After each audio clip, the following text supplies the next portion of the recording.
दिल ने ये कहा है दिल से, दिल ने ये कहा है दिल से, मोहब्बत हो गई है तुमसे।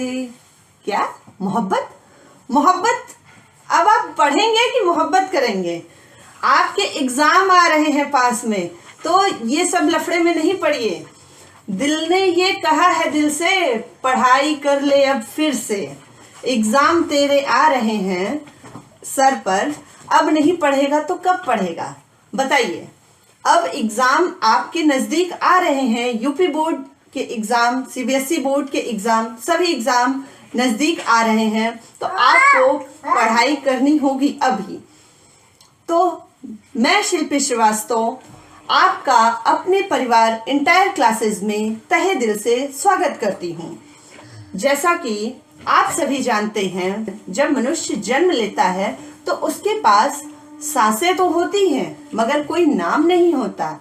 लेकिन जब मनुष्य की मृत्यु होती है तो उसके पास नाम तो बहुत सारे हो जाते हैं, दौलत शोहरत सब हो जाते हैं, मगर कोई सांसें नहीं रहती हैं। तो इसी नाम और सांस के बीच की यात्रा को हम जीवन कहते हैं। हम एक खूबसूरत से चैप्टर को डिस्कस करेंगे, how to do organism reproduce. Means one generation to second generation to third generation to fourth generation et cetera, ऐसे ही जनरेशन से जनरेशन बढ़ती जाती है। ये प्रोसेस किस तरह से हो रही है, कैसे ये बढ़ रहे हैं, तो इस चैप्टर में हम अच्छे से डिटेल स्टडी करेंगे। आइए हम स्टार्ट करते हैं एक नए चैप्टर को, जिसका नाम है how to do organism reproduce. Reproduction, सबसे पहले हम समझ लेते हैं रिप्रोडक्शन। रिप्रोडक्शन क्या है? Reproduction is a process by which living organism produce new individual of their own type. Means reproduction एक वह प्रक्रिया है जिसमें न्यू लिविंग ऑर्गेनिज्म जन्म लेते हैं। मतलब कोई भी पेरेंट्स अपने ही जैसे ऑफ स्प्रिंग्स को जन्म देते हैं, उन्हीं को हम रिप्रोडक्शन कहते हैं। जैसा कि यहाँ लिखा गया है, reproduction is a process by which living organism produce new individual of their own type.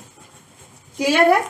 Reproduction वह प्रक्रिया है जिसमें कोई लिविंग ऑर्गेनिज्म अपने ही जैसे बच्चे को जन्म देते हैं, अपने ही जैसे ऑफ स्प्रिंग को जन्म देते हैं, प्रोड्यूस करते हैं, उसी को हम रिप्रोडक्शन कहते हैं। देखिए, बायोलॉजी कोई ऐसा सब्जेक्ट नहीं है जिसको आप रट के या बार बार मतलब एकदम रटते हुए पढ़ लें। जी नहीं, आप उसको समझ के पढ़ेंगे और एंजॉय करके पढ़ेंगे तो आपको वो चीजें ज्यादा समझ में आएगी। तो देखिए, रिप्रोडक्शन क्या है? लाइफ की प्रोसेस है, इसेंशियल वो भी? जी नहीं, reproduction is a not essential life process. तो क्या है लाइफ प्रोसेस के लिए इसेंशियल? क्या है इसेंशियल है? जैसा कि हमने पिछले चैप्टर में पढ़ा है, एक्सक्रीशन, ट्रांसपोर्टेशन, सर्कुलेशन, ये सब चीजें हैं जरूरी। तो हम आइए नेक्स्ट जानते हैं इनके बेनिफिट्स क्या हैं। रिप्रोडक्शन अगर इसेंशियल नहीं है तो क्या ये जरूरी होने चाहिए कि नहीं होने चाहिए? बिल्कुल भी जरूरी होने चाहिए। ऐसा नहीं है कि reproduction is not essential life process, लेकिन रिप्रोडक्शन होने से क्या चीजें होती हैं, क्या नहीं होती है, उसका कुछ एडवांटेज है, कुछ बेनिफिट्स हैं, उन पॉइंट्स को हम जानते हैं। Reproduction ensures continuity of a particular species on earth. Reproduction से क्या होता है? अर्थ पर स्पीसीज की जो पर्टिकुलर कंटिन्यूटी है वो बनी रहती है। And it create variation in DNA which leads to stability of a species. Second point, species की जो स्टेबिलिटी है वो लीड होती है और डीएनए में वेरिएशन होता है। जैसे वन जनरेशन में हमें कुछ कैरेक्टर देखने को मिले तो जरूरी नहीं है कि सेकंड जनरेशन में भी वही कैरेक्टर देखने को मिलेंगे। तो वो डिफरेंट होते हैं, वेरिएशन होते हैं, उनके डीएनए में कुछ चेंजेस होते हैं। जब डीएनए में चेंज होगा तो वेरिएशन होगा, जब वेरिएशन होगा तो इवोल्यूशन होगा, और इवोल्यूशन होगा तो हमारी जनरेशन में डिफरेंसेस देखने को मिलेंगे।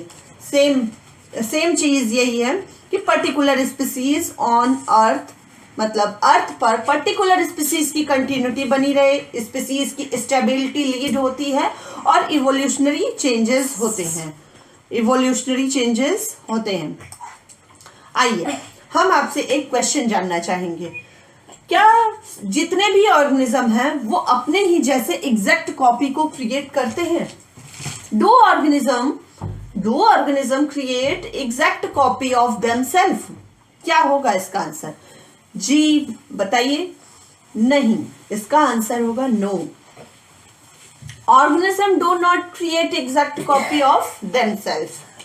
तो एक चीज और है, पूरे वर्ल्ड में किसी भी चीज को बनाने के लिए उसका एक ब्लूप्रिंट होता है, किसी भी चीज को क्रिएट करने के लिए उसकी एक ब्लूप्रिंट तैयार की जाती है। तो लाइफ की ब्लूप्रिंट क्या है? लाइफ की ब्लूप्रिंट क्या है? वो लाइफ की ब्लूप्रिंट है आपका DNA. DNA means deoxyribonucleic acid. आइए, रिप्रोडक्शन क्लियर है? रिप्रोडक्शन में हमने अभी तक क्या पढ़ा? रिप्रोडक्शन में हमने पढ़ा रिप्रोडक्शन वह प्रोसेस है जिससे कोई भी लिविंग ऑर्गेनिज्म अपने ही जैसे एक न्यू इंडिविजुअल को जन्म देता है। एंड उसके एडवांटेज देखे। एडवांटेज में हमने क्या देखे? स्पीसीज की जो स्टेबिलिटी है वो बनी रहे, वेरिएशन होता है डीएनए में और जिससे इवोल्यूशनरी चेंजेस होते हैं। तो ये सब कुछ पॉइंट्स होते हैं जो कि बहुत ही इंपॉर्टेंट हैं। आइए second point, variation. Variation are the differences present between the individual of the same species. Means कहने का मतलब ये है, सेम स्पीसीज के बीच में ही वेरिएशन होगा। जो सेम स्पीसीज के इंडिविजुअल होंगे, वेरिएशन उन्हीं के बीच में होगा। ऐसा नहीं है, अभी हम डॉग की स्पीसीज को देखें तो सिर्फ डॉग की स्पीसीज के बीच में हमको वेरिएशन देखने को मिलेगा। अब ह्यूमंस की स्पीसीज देखते हैं तो ह्यूमंस टू ह्यूमंस में हम वेरिएशन देख सकते हैं, इसी की हम डिफरेंसेस को देख सकते हैं। अब ऐसा नहीं है कि काऊ में जो वेरिएशन हो रहा है उसका कंपेयर हम डॉग के वेरिएशन से कर लें, जी नहीं। Variation are the differences present between the individual of the same species, मतलब सेम स्पीसीज के इंडिविजुअल के बीच में ये वेरिएशन प्रेजेंट होते हैं और ये कई अलग अलग तरीके होते हैं। इसमें मेनी वेरिएशन मीन्स कई तरह से हमें डिफरेंसेस देखने को मिलते हैं। Variation occurs due to change in genetic material present in nucleus of cells. Variation कहाँ होते हैं? जो हमारी बॉडी में सेल्स होते हैं, हमारी बॉडी में सेल्स हैं, ये इन सेल्स के बीच में न्यूक्लियस होता है और इस न्यूक्लियस में जेनेटिक मटेरियल होता है। तो हमारा जेनेटिक मटेरियल क्या है? ह्यूमंस का जेनेटिक मटेरियल क्या है? डीएनए। ह्यूमंस का जेनेटिक मटेरियल डीएनए है। जितने भी लिविंग ऑर्गेनिज्म है उन सभी का जेनेटिक मटेरियल डीएनए, आरएनए ये होता है। तो variation occurs due to changing genetic material present in nucleus of cells. Means cells के न्यूक्लियस में जेनेटिक मटेरियल प्रेजेंट होते हैं, उसी में चेंजेस आते हैं, इन्हीं में चेंजेस आते हैं।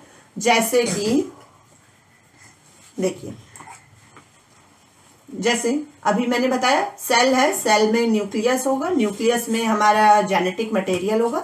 जेनेटिक मटेरियल क्या होता है? डीएनए होता है। DNA means deoxyribonucleic acid. अब देखिए जेनेटिक मटेरियल में चेंजेस कहाँ आएंगे? जैसे ये मान लीजिए हमारा डीएनए है, ये रहा डीएनए। डीएनए में जो नाइट्रोजनस बेस होते हैं, एडेनिन, थायमिडीन, ग्वानिन एंड साइटोसिन। तो एडेनिन थायमिन से बॉन्ड करता है, हाइड्रोजन बॉन्ड से जुड़ा रहता है, और ग्वानिन साइटोसिन से हाइड्रोजन बॉन्ड से जुड़ा रहता है। अब इन्हीं में कुछ चेंजेस होंगे। जैसे यहां पर क्या हो गया? एडेनिन थायमिन के साथ जुड़ गए। अब यहां पर ये जो ग्वानिन है फिर से थायमिन के साथ अगर जुड़ गया, मतलब कुछ चेंजेस हुए, तो जो ये चेंजेस हुए हैं उन्हीं को हम वेरिएशन कह रहे हैं। देखिए, दो चीजें यहां आपको समझनी होंगी, क्रोमेटिन एंड क्रोमोसोम। क्रोमेटिन किसको कहते हैं और क्रोमोसोम किसको कहते हैं? डीएनए के स्कैटर्ड फॉर्म को हम क्रोमेटिन कहते हैं। मींस डीएनए अगर ऐसे इधर उधर बिखरा है, स्कैटर्ड फॉर्म में है, तो इसको हम क्रोमेटिन कहेंगे। और अगर डीएनए आपका क्वाइल्ड स्ट्रक्चर में है, कुछ इस तरह से, ये कुछ क्वाइल्ड स्ट्रक्चर में है और कंडेंस्ड फॉर्म में है, तो उसको हम क्रोमोसोम कहेंगे। दोनों स्ट्रक्चर डीएनए के ही हैं। ये देखिए, जैसा कि बताया गया है डीएनए का, ये देखिए double helical model. Double helical model किसने दिया था? वॉटसन एंड क्रिक ने दिया था। आइए नेक्स्ट हम समझते हैं रेप्लिकेशन। रेप्लिकेशन क्या है? डीएनए की कॉपी को ही हम रेप्लिकेशन कहते हैं। डीएनए कॉपी को ही रेप्लिकेशन कहा जाता है। मीन्स सेल्स है, सेल्स में न्यूक्लियस है, न्यूक्लियस में जितने भी सेल ऑर्गेनल हैं सब प्रेजेंट है। तो यहाँ पर डीएनए अपनी ही जैसी एक और कॉपी को बना रहा है। यहाँ देखिए, ध्यान से देखिए, डीएनए अपनी ही जैसी एक और कॉपी बनाता है। तो डीएनए की कॉपी बनती है, जब डीएनए की कॉपी बनती है उसी प्रोसेस को हम कहते हैं रेप्लिकेशन। उसी प्रोसेस को हम रेप्लिकेशन कहते हैं। तो डीएनए में क्या होता है? डीएनए में इंफॉर्मेशन स्टोर रहता है जो कि कैरेक्टर को शो करता है। इंफॉर्मेशन स्टोर रहता है जो कि कैरेक्टर को शो करता है। अब देखिए, जैसा कि मैंने बताया, ये रहा adenine, thymidine, cytosine and guanine. ये जी होगा, ग्वानिन। अब देखिए, जब डीएनए की कॉपी बनी तो adenine to adenine, thymidine to thymidine, cytosine की जगह यहाँ ग्वानिन हो गया, यहाँ पर ग्वानिन की जगह ये एडेनिन हो गया। कुछ चेंजेस हुए, कुछ वेरिएशन हुए, इन्हीं की बिलियन कॉपी बनती है। इनकी जब बिलियन कई सारी कॉपी बनती है तो उन्हीं को हम रेप्लिकेशन कहते हैं। मींस अगर इंफॉर्मेशन चेंज होगा तो प्रोटीन चेंज होगा। जब प्रोटीन चेंज होता है तो बॉडी की जो डिजाइन होती है वो भी चेंज होता है। Okay, is that clear? Information change to protein change to change body design। आगे हम चलते हैं। अब वेरिएशन के इंपॉर्टेंस क्या है? वेरिएशन के इंपॉर्टेंस क्या है? क्यों जरूरी है? वेरिएशन होना जरूरी क्यों है? तो देखिए, variation helps organism to adopt to the changing environment.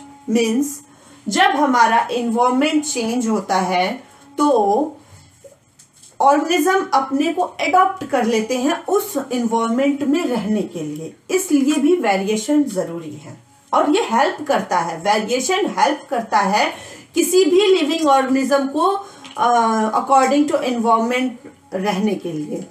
अगर एनवायरनमेंट मीन्स ज़्यादा टेम्परेचर बढ़ा तो अगर वेरिएशन हुए रहेंगे तो उसके अकॉर्डिंग कोई भी लिविंग ऑर्गेनिज्म उस एनवायरनमेंट में अपने आप को सरवाइव कर लेंगे, जिससे क्या होगी, स्पीसीज की जो स्टेबिलिटी है वो बनी रहती है और अपने को स्टेबल फॉर्म में रख सकते हैं। Second point, help in evolution of species. Means species के इवोल्यूशन में हेल्प मिलता है। मीन्स इवोल्यूशन मतलब चेंजेस में हेल्प मिलते हैं। जरूरी नहीं है कि पहले के लोग जैसे दिखते थे, पहले के लोग जैसे रहते थे, हम उसी तरह रह रहे हैं। हमने प्रोग्रेस नहीं किया, हमारा इवोल्यूशनरी चेंज नहीं हुआ, ऐसा नहीं है। हुआ है, बिल्कुल हुआ है। तो स्पीसीज कहीं ना कहीं ये सब किसके कारण हुआ? वेरिएशन के ही कारण हुआ है। तो सेकेंड पॉइंट यही कह रहा है कि help in evolution of a species, मतलब स्पीसीज के इवोल्यूशन में हेल्प होता है। And third point, variation in DNA result in the varieties of a species and formation of a new species। means new species के formation में help करता है and species की वेराइटीज भी हमें देखने को मिलती है। स्पीसीज की वेराइटीज भी हमें देखने को मिलती है। मतलब जैसा कि बता सकते हैं, कोई भी अगर डीएनए है उसके वेरिएशन में चेंज हुआ है, अगर स्पीसीज के डीएनए में वेरिएशन हो रहा है तो उसमें कुछ चेंजेस देखने को मिलेंगी, कई तरह की वेराइटीज हमें देखने को मिलेंगी और न्यू स्पीसीज का फॉर्मेशन होता है, formation of a new species. आइए इस चीज को हम एक एग्जांपल के थ्रू समझते हैं। जैसे कोई बैक्टीरिया है, वो 15 डिग्री सेल्सियस से 25 डिग्री सेल्सियस के टेम्परेचर में सरवाइव कर रहा है, ठीक है। कोई भी बैक्टीरिया है वो 15 डिग्री सेल्सियस से 25 डिग्री सेल्सियस के बीच में सरवाइव कर रहा है। तो यहाँ पर क्या हुआ, यहाँ अगर इस बैक्टीरिया में कोई वेरिएशन होता है, सपोज दैट कोई वेरिएशन होता है, अगर वेरिएशन हुआ तो जरूरी नहीं है कि वो 15 डिग्री सेल्सियस से 25 डिग्री सेल्सियस में ही सरवाइव कर सके, नहीं। अगर टेम्परेचर बढ़ा, अगर हमारे इन्वायरमेंट में टेम्परेचर बढ़ा तो वो उसमें सरवाइव कर लेगा। क्यों कर लेगा? क्योंकि वेरिएशन हुआ है, उसकी बॉडी उस तरह से एडॉप्ट हो चुकी है कि वो अपने आप को सरवाइव कर लेगा। तो जरूरी नहीं है कि पहले के जैसे थे वैसे अब भी हो, जी नहीं। चाहे वो लिविंग ऑर्गेनिज्म जितने भी हों, हम ह्यूमन बींग्स हों, चाहे एनिमल्स हों, चाहे प्लांट्स हो, जो भी हो, सब में वेरिएशन पॉसिबल है। आइए हम नेक्स्ट टॉपिक पे चलते हैं। देखिए मैंने अभी बताया इवोल्यूशन हुआ है, इवोल्यूशनरी चेंज हुए हैं, ह्यूमन में इवोल्यूशनरी चेंज हुए हैं। देखिए पहले कैसे दिखते थे, पहले ऐसे थे, झुक के चलते थे, फिर थोड़ा सा स्टैंड किए, फिर और स्टैंड किए, नेक्स्ट और फिर आज की डेट में हम ह्यूमन बींग्स एकदम अच्छे से प्रॉपर वे में चलते हैं। तो ये क्या है? ये इवोल्यूशनरी चेंज है। तो ये इवोल्यूशनरी चेंज किसके कारण हुआ है? ये हुआ है वेरिएशन के कारण। Variation is equal to evolution. अब देखिए नेक्स्ट है कि उसी का एग्जाम्पल, वेरिएशन का ही हम एग्जाम्पल देखेंगे। फ्लावर्स के भी हमें कई कलर्स दिखने को मिलते हैं, फ्लावर्स के भी कई कलर्स देखने को मिलते हैं। ऐसा नहीं है कि एक रेड कलर का ही फ्लावर देखने को मिलता है, जी नहीं। रेड, येलो, पिंक, आपका वाइट, अरे हर कलर के फ्लावर्स देखने को मिलते हैं। Next point, importance of reproduction. Importance of reproduction, reproduction की इंपॉर्टेंस क्यों है? जैसा कि हम सभी अभी पढ़ चुके हैं, स्पीसीज की कंटिन्यूटी के लिए, इवोल्यूशन के लिए एंड वेरिएशन के लिए, ये हैं इनके इंपॉर्टेंस। आइए नेक्स्ट स्लाइड पर चलते हैं। देखिए रिप्रोडक्शन हम लोगों ने पढ़ लिया, रिप्रोडक्शन में वेरिएशन जरूरी है। वेरिएशन क्यों जरूरी है? इवोल्यूशनरी चेंजेस के लिए जरूरी है। रिप्रोडक्शन के मतलब क्या होते हैं? रिप्रोडक्शन। तो अब रिप्रोडक्शन कितने टाइप्स के होते हैं? कितने टाइप्स के होते हैं? रिप्रोडक्शन 2 टाइप्स के होते हैं आपके, एक सेक्सुअल रिप्रोडक्शन और एक असेक्सुअल रिप्रोडक्शन। 2 टाइप्स के देखे जाते हैं। देखिए अब इन दोनों के बीच में क्या डिफरेंसेस होंगे? कुछ तो होगा। इनको सेक्सुअल रिप्रोडक्शन, इनको असेक्सुअल रिप्रोडक्शन क्यों कहा गया है? क्या मतलब है?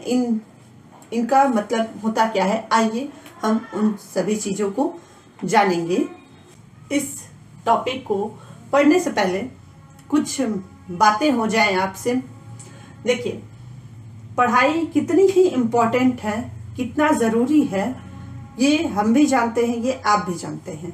लेकिन उनमें से वही सक्सेस होते हैं जो पढ़ते हैं। तो जैसा कि डॉक्टर, जितने भी डॉक्टर हैं, डॉक्टर और स्टूडेंट का कुछ लाइन जो है वो एकदम सेम टू सेम होता है। जैसे doctor after operation and student after exams. Doctor after operation and student after exams have same things to say. क्या? कुछ कह नहीं सकते बस दुआ करना, कुछ कह नहीं सकते बस दुआ करना। तो आपके संग ऐसी ना बात हो जाए तो आप मन लगा के हमारे संग इस चैप्टर को पढ़िए, इसके टाइप्स को पढ़िए, जो कि 2 टाइप्स के होते हैं reproduction. First sexual reproduction and second asexual reproduction. Sexual reproduction में हमेशा 2 पेरेंट्स इन्वॉल्व होंगे, एक मेल पेरेंट्स एक female parents. And asexual reproduction में ओनली सिंगल पेरेंट्स इन्वॉल्व होते हैं। सेकेंड पॉइंट, सेक्सुअल रिप्रोडक्शन में फर्टिलाइजेशन होते हैं। जब फर्टिलाइजेशन होंगे तो गैमेट के फॉर्मेशन होंगे, जब गैमेट के फॉर्मेशन होंगे तो न्यू ऑफस्प्रिंग बनेंगे।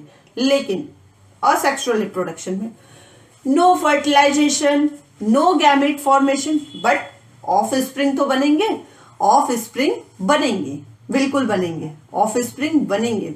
लेकिन अंतर क्या होता है सेक्सुअल रिप्रोडक्शन और असेक्सुअल रिप्रोडक्शन में? मेजर डिफरेंस ये होता है, ये इनमें जो ऑफस्प्रिंग बनते हैं सेक्सुअल रिप्रोडक्शन में वो जेनेटिकली डिसिमिलर होंगे, बट असेक्सुअल रिप्रोडक्शन में जो ऑफस्प्रिंग्स बनते हैं उनको हम जेनेटिकली सिमिलर कहेंगे। देखिए ऑफस्प्रिंग्स का यहाँ मतलब ये है बेबी, छोटा बच्चा।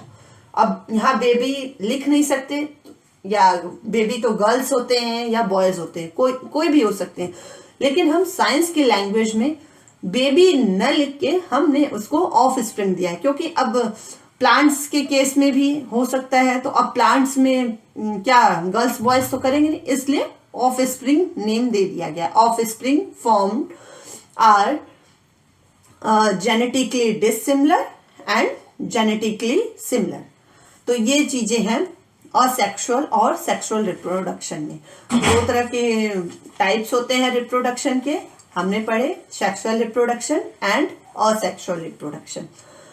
असेक्सुअल में आपके मेल पेरेंट्स फीमेल पेरेंट्स चाहे जो करिए एक ही होंगे, सिंगल पेरेंट्स होते हैं, लेकिन सेक्सुअल में 2 पेरेंट्स होते हैं, male parents and female parents. आइए असेक्सुअल रिप्रोडक्शन के हम टाइप्स को समझते हैं। इसमें कई सारे टाइप्स हैं। फर्स्ट है fission, second fragmentation, third regeneration, fourth budding, fifth vegetative propagation and sixth spore formation. तो सबसे पहला हम स्टार्ट करते हैं asexual reproduction type first means fission. Fission की बात करते हैं। देखिए फिजन की हम बात करेंगे तो ये एक यूनिसेलुलर ऑर्गेनिजम्स में होते हैं, ये एक यूनिसेलुलर ऑर्गेनिजम्स में होते हैं। देखिए ये एक अमीबा है, अमीबा या यूनिसेलुलर ऑर्गेनिज्म का बेस्ट एग्जांपल है अमीबा। अमीबा में सेल डिवीजन होता है, इसी सेल डिवीजन को ही एक तरह से फिजन कह सकते हैं। और ये देखिए बैक्टीरिया में पाया जाता है और प्रोटोजोआ में पाया जाता है, occurs in many bacteria and protozoa.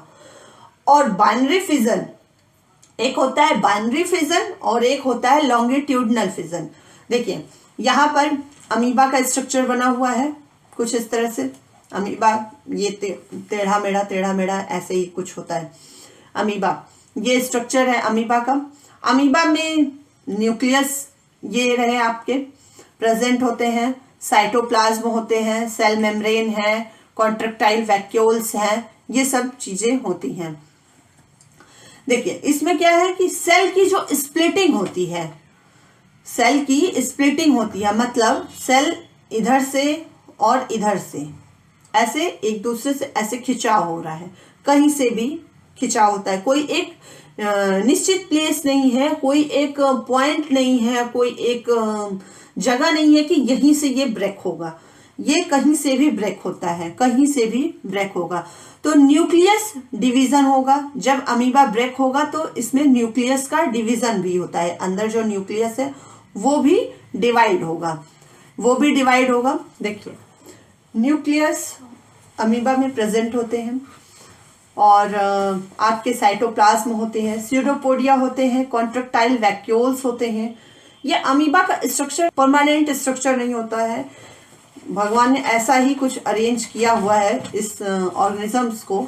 इसमें क्या होते हैं कि सेल्स डिवाइड होते हैं, न्यूक्लियस डिवाइड होते हैं, तो ये डिवाइड होते हैं, ये देखिए यहाँ पर न्यूक्लियस डिवाइड हो रहे हैं और आपके सेल्स ये देखिए ऐसे खिंचाव हो रहे हैं दोनों तरफ से। जब न्यूक्लियस का डिवीजन होता है, जब न्यूक्लियस का डिवीजन होता है तो उनको हम क्या कहते हैं? न्यूक्लियस का जब डिवीजन होता है तो उसको हम क्या कहते हैं? कैरियोकाइनेसिस कहते हैं। जब न्यूक्लियस का डिवीजन होता है तो उसे हम कैरियोकाइनेसिस कहते हैं। और जब साइटोप्लाज्म, जो भी ये सेल्स हैं उसमें साइटोप्लाज्म होंगे और उस साइटोप्लाज्म का जब डिवीजन होता है तो उस साइटोप्लाज्म के डिवीजन को हम कहते हैं साइटोकाइनेसिस। उस साइटोप्लाज्म के डिवीजन को हम साइटोकाइनेसिस कहते हैं। ये रहा कैरियोकाइनेसिस एंड ये रहा साइटोकाइनेसिस। देखिए जैसा कि आपको फिगर में दिख रहा होगा, यहाँ पर अमीबा एक यूनिसेलुलर ऑर्गेनिजम्स है और इसमें बाइनरी फिजन होता है और इस सेल की स्प्लिटिंग होती है जिसमें parent cell divide into 2 daughter cells. Parent cells divide हो जाते हैं जब साइटोप्लाज्म का डिवीजन होता है, सेल का डिवीजन होता है या साइटोप्लाज्म का जब डिवीजन होता है तो पेरेंट सेल डिवाइड हो जाते हैं 2 डॉटर सेल्स में। पेरेंट सेल्स डिवाइड हो जाते हैं 2 डॉटर सेल्स में, first daughter cells and second daughter cells.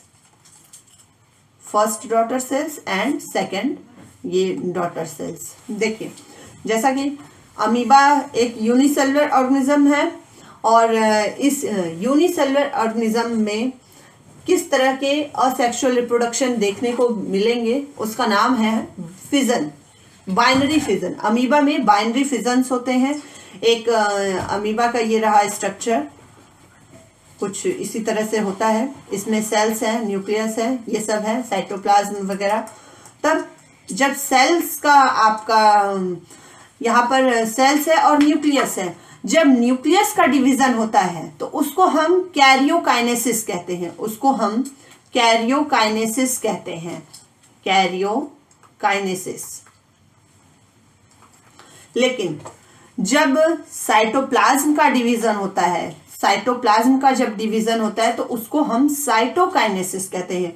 दो इंपॉर्टेंट टर्म्स हैं, karyokinesis and cytokinesis. Cytokinesis means division of a cytoplasm and karyokinesis means division of a nucleus. तो जब इसमें डिवीजन हुआ और यही पेरेंट्स डिवाइड होके 2 डॉटर पेरेंट्स बना लेते हैं, फॉर्म्स 2 डॉटर पेरेंट्स। ये 2 डॉटर अमीबा सेल्स बनते हैं।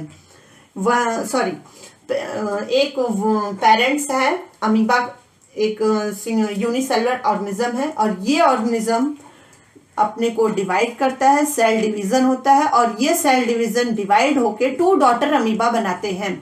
और इनके बीच में जो प्रोसेस होती है, एक कैरियोकाइनेसिस की प्रोसेस होती है और एक साइटोकाइनेसिस की प्रोसेस होती है, जिसके द्वारा दोनों ये सिंगल अमीबा डिवाइड होते हैं और 2 डॉटर अमीबा बनाते हैं, 2 डॉटर सेल्स बनते हैं, या ऑफ स्प्रिंग कह लीजिए, या अपने बच्चे को जन्म देते हैं। कुछ इस तरह से है। ये रहा fission, binary fission. Binary fission में क्या है कि कहीं से भी ब्रेक हो जाएगा, इसका कोई एक स्पेशल जगह नहीं होता है कि नहीं इसी जगह से ये ब्रेक होगा, कहीं से भी ये ब्रेक हो जाएगा। हमारा सेकंड टॉपिक है लिशमानिया। जैसा कि अभी आप लोगों ने पढ़ा है बाइनरी फिजन को, तो बाइनरी फिजन जो होते हैं 2 टाइप्स के होते हैं, irregular binary fission and longitudinal binary fission.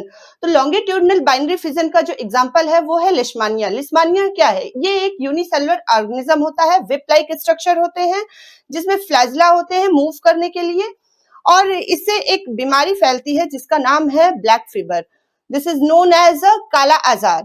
Binary fission जो होता है एक फिक्स्ड प्लेन पर होता है। लॉन्गिट्यूडनली फिजन होता है मींस जैसे ये मैच्योर होता है, ये देख रहे हैं, आपको दिख रहा होगा लिशमानिया का फिगर, और ये जब मैच्योर होता है, जिस टाइम मैच्योर होता है, इसको लगता है कि नहीं अब तो मुझे भाई असेक्सुअल रिप्रोडक्शन करना है, तो ये क्या काम करते हैं भाई, यहाँ पे फ्लैजला है, यहाँ पे देख रहे होंगे छोटा सा है फ्लैजला, ये धीरे धीरे बड़ा होता है, ग्रोथ करता है। जब ये ग्रोथ करता है, देखिए यहाँ पे साइज देखिए और यहाँ पर देखिए, यहाँ पे अंदर के जो भी मटेरियल हैं, जो भी सेल ऑर्गेनल हैं, वो सब डिवाइड होते हैं, सब डिवाइड होंगे। न्यूक्लियस भी 2 पार्ट में डिवाइड होता है। ये फ्लैजिला जो होता है इलोंगेट करता है, बड़ा होता है, धीरे धीरे धीरे धीरे यहाँ पर देखिए आप, ये बड़े हो गए, इनके पास भी 2 न्यूक्लियस प्रेजेंट हो गए। अब मैच्योरेशन स्टेज आता है, जब ये मैच्योर हो जाता है, असेक्सुअल रिप्रोडक्शन करने लायक हो जाता है, तो ये अपने को ही एक फिक्स्ड प्लेन पर 2 भागों में डिवाइड कर लेता है। यहाँ पर देखिए इस तरह से 2 भागों में डिवाइड कर लेता है और लॉन्गिट्यूडनली होता है, ट्रांसवर्स सेक्शन नहीं होता है, इसमें लॉन्गिट्यूडनल होता है, जिसमें क्या होता है एक न्यूक्लियस लेफ्ट साइड में और एक न्यूक्लियस आपके राइट साइड में होता है और 2 भागों में डिवाइड हो जाते हैं। तो इस तरह से हमें 2 लिशमानिया ऑब्टेन होते हैं और इसका स्ट्रक्चर जैसा कि बताया जा रहा है कि विप लाइक स्ट्रक्चर होता है। So this is the leishmania. ये एक लिशमानिया का फिगर है, आप सभी को दिख रहा होगा। आइए हम नेक्स्ट टॉपिक पर चलते हैं। आइए नेक्स्ट जानते हैं प्लाज्मोडियम। प्लाज्मोडियम क्या है? Multiple fission. इसमें 1 नहीं, 2 नहीं, 3 नहीं, 4 नहीं, कई सारे फिजन होते हैं और इसका सबसे बढ़िया एग्जाम्पल, सबसे बेस्ट एग्जाम्पल जो है मलेरिया पैरासाइट। प्लाज्मोडियम एक यूनिसेलुलर ऑर्गेनिज्म है। ये देखिए इसमें सेल डिवाइड होते हैं। ये देखिए एक सेल डिवाइड हुआ, यहाँ पर ये मान लीजिए प्लाज्मोडियम है, ये डिवाइड हुआ तो 1 2 नहीं, ढेर सारे स्ट्रक्चर बनाएंगे। मल्टीपल फिजन होते हैं, कई सारे फिजन्स होते हैं और ये कई सारे फिजन्स फिर बाहर निकलते हैं। यहाँ पर सेल्स बाहर निकलेंगे, फिर ये और ग्रो करेंगे, फिर ये डिवाइड होंगे तो ये फिर और ग्रो करते हैं। मतलब प्लाज्मोडियम में मल्टीपल फिजन होता है, डिवाइड होते हैं, कई सारे सेल्स डिवाइड होते हैं अपने पोजीशन पर। और ये एग्जाम्पल भी आपका बाइनरी फिजन्स में आता है। तो सबसे पहले हमने क्या पढ़ा? बाइनरी फिजन्स मतलब 2 भागों में डिवाइड होंगे। लॉन्गिट्यूडनल बाइनरी फिजन में नहीं, बाइनरी फिजन में हम देखते हैं कि कहीं से भी आप काटेंगे, कहीं से भी स्ट्रक्चर है, अगर इसको काट दिया जाए, अमीबा का है, कहीं से भी कट किया जाए तो 2 डॉटर सेल्स बनेंगे, 2 डॉटर्स बनते हैं। उसी तरह से लॉन्गिट्यूडनल में 2 भागों में डिवाइड होंगे, लेकिन लॉन्गिट्यूडनली होते हैं, लॉन्गिट्यूडनली होते हैं। और सेकंड आपका प्लाज्मोडियम। प्लाज्मोडियम क्या है? प्लाज्मोडियम में कई सारे मल्टीपल फिजन होते हैं, कई सारे फिजन्स होते हैं। इसको देखा जाता है मलेरिया पैरासाइट्स में, मलेरिया पैरासाइट्स में देखा जाता है। इसका नाम प्लाज्मोडियम है, इसको देखते हैं। आइए नेक्स्ट टॉपिक पे चलते हैं। Fragmentation. Fragmentation is a type of asexual reproduction. Asexual reproduction का ये सेकंड टाइप है। इसमें हम मल्टीसेलुलर ऑर्गेनिजम्स को कंसीडर करते हैं। इसका एग्जाम्पल है स्पाइरोगाइरा। स्पाइरोगाइरा यहाँ पर क्या है? एक स्पाइरोगाइरा, मतलब ये स्ट्रक्चर जो आपको दिख रहा है ये स्पाइरोगाइरा का है, या ये फ्रेगमेंट में होते हैं। देखिए ये फ्रेगमेंट में होते हैं, ये ब्रेक करते हैं। देखिए यहाँ से ब्रेक हुआ, फिर सेकंड यहाँ से हुआ, थर्ड यहाँ से हुआ, तो ये जब ब्रेक करेंगे, कहीं से भी ये ब्रेक करते हैं तो ये ग्रो करने लगते हैं, वहीं से ये ग्रो करते हैं और ये फ्रेगमेंट में होते हैं और ये ग्रो करते हैं और न्यू इंडिविजुअल का फॉर्म करते हैं। मतलब फ्रेगमेंट लाइक स्ट्रक्चर होता है, कहीं से भी ब्रेक होता है, तो जहां से भी ये ब्रेक होगा, 2 पार्ट में या 3 पार्ट में कहीं से भी ये ब्रेक होगा, तो फिर आगे ये ग्रो करेंगे। जब ग्रो करेंगे तो एक न्यू इंडिविजुअल को फॉर्म करते हैं जो कि एकदम इसी के जैसे होते हैं, सेम टू सेम इंडिविजुअल होते हैं। तो देखिए जैसा यहाँ लिखा हुआ है, breaks into smaller pieces upon maturation. मतलब जब मैच्योर होते हैं तभी ये ग्रो करते हैं। These species grow into new individual. New individual grow करती है। मैंने अभी बताया इंडिविजुअल ब्रेक होंगे, ब्रेक होने के बाद वो मैच्योर होते हैं, जब मैच्योरेशन स्टेज होती है तो वो ग्रो करते हैं। सेकंड आपका ये रहा सेकंड पॉइंट फ्रेगमेंटेशन का। और थर्ड आते हैं असेक्सुअल रिप्रोडक्शन के थर्ड पॉइंट को, जिसका नाम है रीजनरेशन। रीजनरेशन में अब क्या देखते हैं? एक प्लेनेरिया है, एक प्लेनेरिया है, छोटा सा जानवर होता है। अब ये चाहता नहीं है कि रिप्रोड्यूस हो, ये रिप्रोडक्शन नहीं करना चाहता है। ये किसी भी तरह का रिप्रोडक्शन करना ही नहीं चाहता, लेकिन इसको क्या काम किया गया, गलती से काट दिया गया, गलती से कट गया कहीं से, मान लीजिए यहां से कट गया, यहां से सिर कट गया, पैर कट गया, कुछ भी कट गया, तो जहां से ये कटा वहां से एक नया प्लानेरिया बन जाता है, ग्रो करता है, वहां से एक नया प्लानेरिया बन गया। मान लीजिए पेट का हिस्सा कट गया, तो पेट का हिस्सा ऐसा नहीं है कि वेस्ट जाएगा, नहीं, पेट के हिस्से से नया हिस्सा बन जाएगा, नया प्लानेरिया बन जाएगा। टेल पोर्शन ये है पीछे का, यहाँ ये कटा अगर, तो यहां से एक न्यू प्लानेरिया मतलब डेवलप हो जाएंगे। तो ये रीजनरेट होते हैं, ये रीजनरेट होते हैं, ये रिप्रोडक्शन नहीं करते हैं, ये रीजनरेट होते हैं। तो रीजनरेट और रिप्रोडक्शन में कुछ तो सिमिलैरिटीज होंगी। रीजनरेट और रिप्रोडक्शन में सिमिलैरिटी ये है, रिप्रोडक्शन से भी हमें न्यू ऑफ स्प्रिंग मिलते हैं, रीजनरेशन के प्रोसेस में भी न्यू ऑफ स्प्रिंग हमें मिल रहे हैं। देखिए जैसा कि आप सभी देख रहे हैं, यहाँ पर ये प्लानेरिया है, छोटू मोटू सा प्लानेरिया, इसको कट किया गया 3 भागों में, तो 3 हमें न्यू प्लानेरिया मिल गए। मीन्स एक पेरेंट्स है जिसके 3 बच्चे मिल गए। तो ये भी तो रिप्रोडक्शन में है, लेकिन क्या इसने रिप्रोडक्शन की? जी नहीं, इसने बिल्कुल भी रिप्रोडक्शन वाली कोई प्रोसेस की ही नहीं।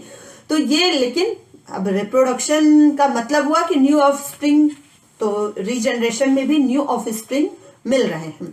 वही चीज यहां पर बताया गया है, रीजनरेशन का मतलब ही यही होता है। If the individual is cut or broken up into many pieces and many of pieces grow into separate individuals carried out by a specialized cell। देखिए वही चीज लिखा गया है कि कहीं से भी कट होता है या ब्रेक होता है या कुछ भी होता है, तो कई सारी जो पीसेस में कट किया गया है, वो हर पीस एक न्यू इंडिविजुअल को ग्रो करवाती है, वो हर एक पीस न्यू इंडिविजुअल को ग्रो करवाती है और एक स्पेशल सेल्स के द्वारा ये कैरी होती है। ठीक है, जिसका एग्जाम्पल, बेस्ट एग्जाम्पल आपका प्लानेरिया है, हाइड्रा है, ये एक मल्टीसेलुलर ऑर्गेनिजम्स होते हैं। देखिए आइए 4th हम टाइप्स पढ़ते हैं। बडिंग। बडिंग में क्या है? बडिंग में देखिए सबसे पहले बडिंग में एग्जाम्पल हम देखेंगे यीस्ट। यीस्ट का एग्जाम्पल देखते हैं। इसमें क्या है? एक मदर सेल्स है, मान लीजिए ये रहे मदर सेल्स। जब ये डेवलप होते हैं, जब ये मैच्योर होते हैं, एक मतलब मैच्योरेशन स्टेज में जाते हैं, तो ऊपर यहाँ पर आप देख रहे होंगे कि बर्ड लाइक स्ट्रक्चर फॉर्म हो रहे हैं। यहाँ पर ये देखिए एक बर्ड लाइक स्ट्रक्चर फॉर्म होते हैं, फिर ये ग्रो करते हैं, ये ग्रो करते हैं और ग्रो करेंगे। जब ज्यादा ग्रो करेंगे तो ये कुछ इस तरह से अपना अलग सर्कल बना लेते हैं। जब ये अलग सर्कल बना लेते हैं, ये देखिए यहाँ पे ये अपना अलग सर्कल बना लिए, ये अलग सर्कल बना लिए, ये अलग सर्कल, और ये कुछ बर्ड लाइक स्ट्रक्चर हो गए। ये क्या हो गए? बर्ड लाइक स्ट्रक्चर हो गए। बर्ड लाइक स्ट्रक्चर दिख रहे हैं। डॉटर बर्ड्स का फॉर्मेशन हुआ, डॉटर बर्ड्स का फॉर्मेशन हुआ। इसी चीज को यहाँ पर समझाया गया है। देखिए हाइड्रा, हाइड्रा एक एक्वाटिक एनिमल है जो कि रीजनरेटिव सेल्स का यूज करता है, रिप्रोडक्शन के लिए रीजनरेटिव सेल्स का यूज करता है।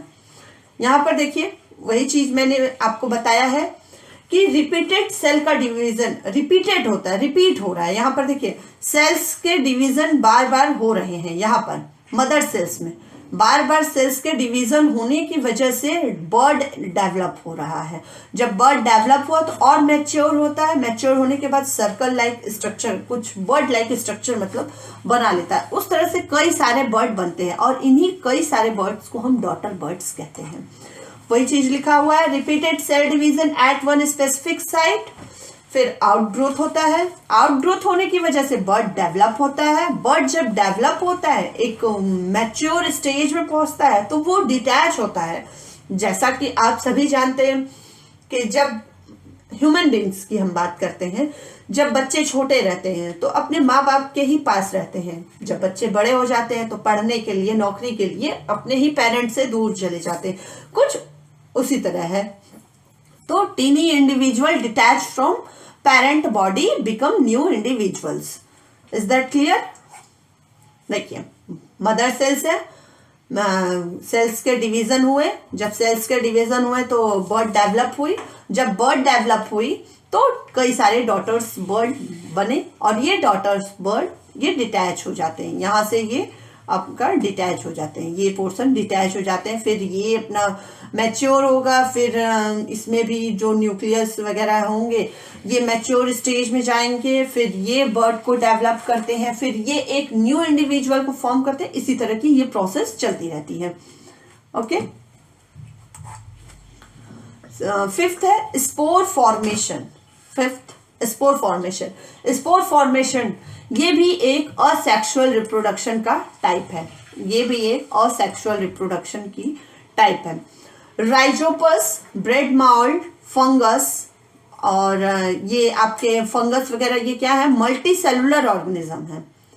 राइजोपस जिसको हम ब्रेड माउल्ड कहते हैं, फंगस मल्टी सेलुलर ऑर्गेनिजम्स होते हैं, ठीक है। अब देखिए स्पोर का फॉर्मेशन कैसे होता है। स्पोर का फॉर्मेशन ऐसे होता है, इसको हम फिगर के थ्रू समझेंगे। ये देखिए,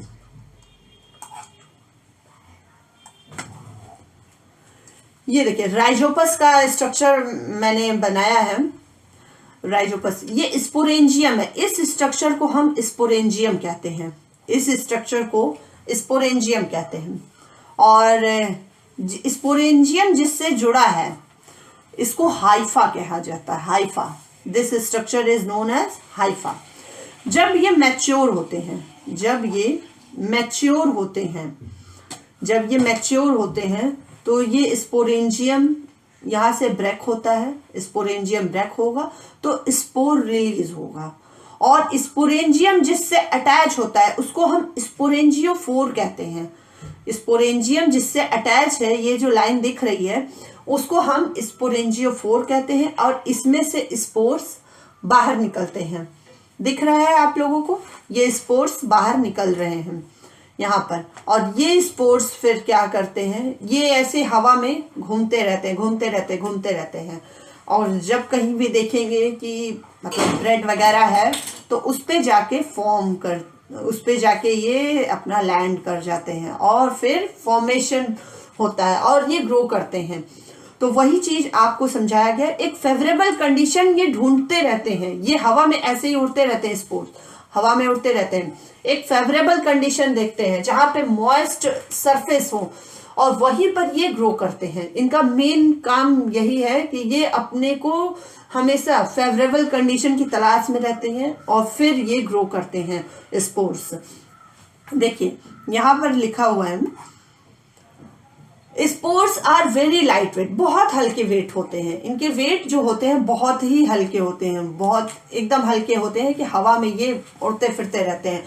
और जो थ्रेड लाइक स्ट्रक्चर होती है उनको हम हाइफी कहते हैं, थ्रेड लाइक स्ट्रक्चर को हाइफी कहते हैं, जिससे स्पोरेंजियोफोर आपका अटैच है। और bob on stick structure, stick पर जो बॉब लाइक स्ट्रक्चर बना हुआ है उसको हम स्पोरेंजिया कहते हैं, उसको स्पोरेंजिया कहते हैं। और उसी स्पोरेंजिया में जब स्पोर डेवलप होता है तो एक न्यू इंडिविजुअल का फॉर्म होता है, और वो स्पोर्स जो होते हैं covered by thick walls that protect them in unfavourable condition. Means वो स्पोर्स जो भी बनते हैं उस पे एक मोटा सा वॉल स्ट्रक्चर होता है। ये देखिए आप, ये स्ट्रक्चर काफी मोटी लेयर की होती है जो कि इसको अनफेवरेबल कंडीशन से प्रोटेक्ट करती है। ये स्ट्रक्चर दिख रहा है सभी को, स्ट्रक्चर ऑफ स्पोर। इसमें क्या होते हैं, स्पोर कोट होते हैं, आउटर मेम्ब्रेन होती है, इनर मेम्ब्रेन है, जर्म सेल वॉल है, और ये आपका इनर मेम्ब्रेन अंदर की भी लेयर होती है। तो मैं स्पोर का स्ट्रक्चर ये रहा, और स्पोर फॉर्मेशन का जो प्रोसेस है वो ये रहा।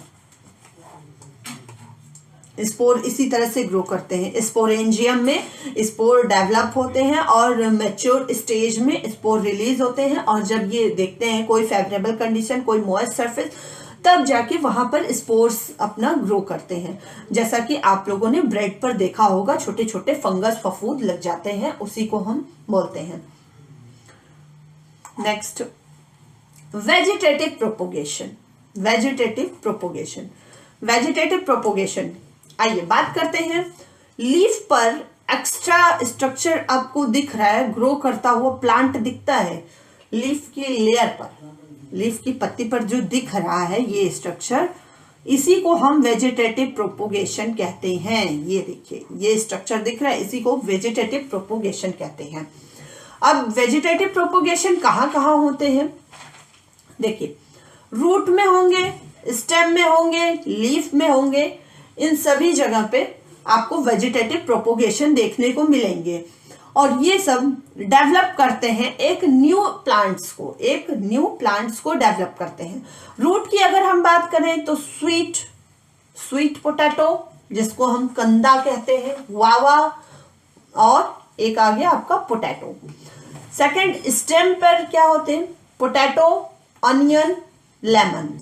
एंड लीफ की अगर बात करें तो लीफ से कौन सा एक न्यू इंडिविजुअल न्यू प्लांट्स मतलब ग्रो करता है? ब्रायोफाइलम। ये बहुत ही इंपॉर्टेंट है, ब्रायोफाइलम। ब्रायोफाइलम ये लीफ पर, ब्रायोफाइलम की जो लीफ होती है उस पर ये ग्रो करते हैं, न्यू प्लांट ग्रो करते हैं। ये देखिए फिगर में आपको दिख रहे होंगे। देखिए पोटैटो में अंडरग्राउंड स्टेम होते हैं, एग्जाम्पल में देखिए, और एक लीफ ऑफ ब्रायोफाइलम जैसा कि आपको फिगर में दिखाया गया है। इसमें क्या है? used in layering or grafting to grow plant like sugar cane, roses, grapes। means एक लेयरिंग की प्रोसेस होती है और एक ग्राफ्टिंग की प्रोसेस होती है जिसके द्वारा एक न्यू प्लांट को हम ग्रो कर सकते हैं। लेयरिंग और ग्राफ्टिंग की एक प्रोसेस होती है जिसको हम आगे आपको बताएंगे, उसके द्वारा भी हम एक न्यू प्लांट को ग्रो करवा सकते हैं, जिसका एग्जाम्पल है शुगर केन, रोजेस, ग्रैप्स, ये सब। रोजेस का तो आप सभी जानते हैं, उस एक स्टेम लिया जाता है और स्टेम को कट करते हैं, कट करके सीधा जमीन में लगा देते हैं तो एक न्यू प्लांट ग्रो करता है। उसी तरह ये हो गया आपका ग्राफ्टिंग। ये ग्राफ्टिंग। लेयरिंग की बात करें, एक पौधा है, जैसे ये रहा, ये पौधा है, अब इसको हमने झुका दिया, झुका के मिट्टी के अंदर ऐसे ही लगा दिया, यहां से एक न्यू प्लांट ग्रो कर जाएगा। तो ये आपकी लेयरिंग वाली बात हो गई। Second point, propagation of plant that have lost the capacity to produce seed. Means propagation, plant का जो प्रोपोगेशन होता है ना, प्रोपोगेशन होता है, उससे क्या होता है कि propagation of plant that have lost the capacity to produce seed such as banana, orange, rose and jasmine। means vegetative propagation के मदद से हम कई सारे प्लांट्स को ग्रो करवा सकते हैं। जिस तरह से सीड से प्लांट ग्रो होते हैं उससे कहीं ज्यादा, कहीं जल्दी और कहीं मतलब रैपिड, एकदम रैपिडली ग्रो करता है वेजिटेटिव प्रोपोगेशन से। इसमें आपका root, stem and leaf involve होता है। देखिए यहाँ पर third point, bear fruits and flower earlier than those produce from seed. Seed से जो प्लांट बनते हैं उसकी अपेक्षा वेजिटेटिव प्रोपोगेशन से जो प्लांट ग्रो करते हैं उनमें देखा गया है कि वो ज्यादा ग्रो करते हैं और बहुत ही जल्दी ग्रो करते हैं। और लेकिन इसमें जो प्लांट होते हैं, प्रोड्यूस होते हैं, वो जेनेटिकली सिमिलर होते हैं, जेनेटिकली सिमिलर होते हैं, उनके कैरेक्टर भी सेम होते हैं और वो अपने पेरेंट्स से सिमिलर भी होते हैं। आइए नेक्स्ट स्लाइड पर चलते। एक चार्ट बनाया हुआ है जिसको कि आप देखिए। अमीबा में सेलुलरिटी कौन सी होती है? यूनिसेलुलर होती है। और अमीबा में बाइनरी फिजन होता है, इररेगुलर बाइनरी फिजन होता है। अमीबा में इररेगुलर बाइनरी फिजन होता है। लिशमानिया भी यूनिसेलुलर होता है, इसमें लॉन्गिट्यूडनल बाइनरी फिजन होता है। ये फिक्स प्लेन से कट होते हैं और अमीबा कहीं से भी कट हो सकते हैं, एनी पार्ट, कोई भी। प्लाज्मोडियम भी यूनिसेलुलर होता है, लेकिन इसमें फिजन जो होते हैं, रिप्रोडक्शन के जो मूड होते हैं वो मल्टीपल फिजन होते हैं। स्पाइरोगायरा, इसकी भी सेलुलरिटी मल्टीसेलुलर होती है, इसमें फ्रेगमेंटेशन का प्रोसेस होता है। प्लेनेरिया, प्लेनेरिया में भी मल्टीसेलुलर होते हैं। रीजनरेशन, रिप्रोडक्शन की प्रोसेस नहीं है। हाइड्रा की सेलुलरिटी भी मल्टीसेलुलर होती है, इसमें जो रिप्रोडक्शन का मूड होता है, बडिंग होता है, रीजनरेशन होता है। यीस्ट के भी होती है, बडिंग होती है, रिप्रोडक्शन का जो मूड होता है। राइजोपस का भी होता है स्पोर फॉर्मेशन। स्पोर फॉर्मेशन वही ब्रेड पर जो फंगस वगैरह लग जाते हैं, फफूद जिसको आप बोलते हैं, उसी को हम बोलते हैं राइजोपस। देखिए मैंने अभी बताया था कि grafting, layering and tissue culture, तो ये एक आर्टिफिशियल मेथड है प्लांट को ग्रो कराने का। इसमें क्या होता है, एक स्टेम है, एक कोई दूसरा स्टेम लेते हैं, दूसरा स्टेम लिए और इसको हमने फर्स्ट वाले स्टेम से बाइंड कर दिया, किसी से भी वैक्स के थ्रू या कपड़े के थ्रू बाइंड कर दिया, बांध दिया, और ये प्लांट ग्रो कर गए। ये जब प्लांट ग्रो करते हैं तो इस प्रोसेस को हम ग्राफ्टिंग कहते हैं। सेकंड है लेयरिंग। लेयरिंग की प्रोसेस है, प्लांट है यहाँ पर देख रहे हैं, इसके स्टेम को ऐसे मैंने झुका दिया और इस प्लांट को मिट्टी में लगा दिया, मिट्टी में लगा दिया, तो ये एक न्यू प्लांट ग्रो करने लगा। ये एक न्यू प्लांट ग्रो करने लगा। ये हालांकि आपके सिलेबस में नहीं है, बट ऐसे ही एज अ नॉलेज आपको जानना चाहिए। माउंड लेयरिंग होती है और एक एयर लेयरिंग होती है। कटिंग में स्टेम लिए, रोज का स्टेम लिए, उसको हमने सॉइल में इंसर्ट किया। इंसर्ट करने के बाद देखते हैं ये प्लांट ग्रो करके एक न्यू प्लांट बना रहा है, जिसको हम कहते हैं कटिंग।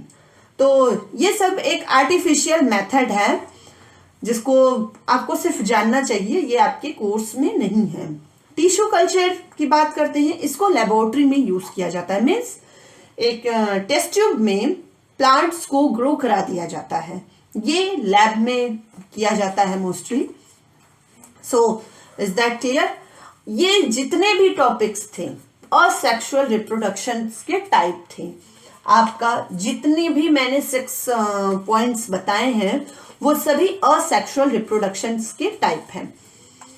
तो सेक्सुअल रिप्रोडक्शन की हम बात अगर करते हैं तो वो प्लांट में भी होते हैं और एनिमल्स में भी होते हैं। मीन्स ह्यूमन बीइंग्स में और एनिमल्स, हम सब भी एक एनिमल्स ही हैं, तो दोनों में होते हैं। जितने भी लिविंग ऑर्गेनिज्म हैं सब में सेक्सुअल रिप्रोडक्शन होते हैं। तो सेक्सुअल रिप्रोडक्शन के लिए सबसे पहले इम्पोर्टेंट जो चीज है वो मैं आपके संग डिस्कस करना चाहती हूँ।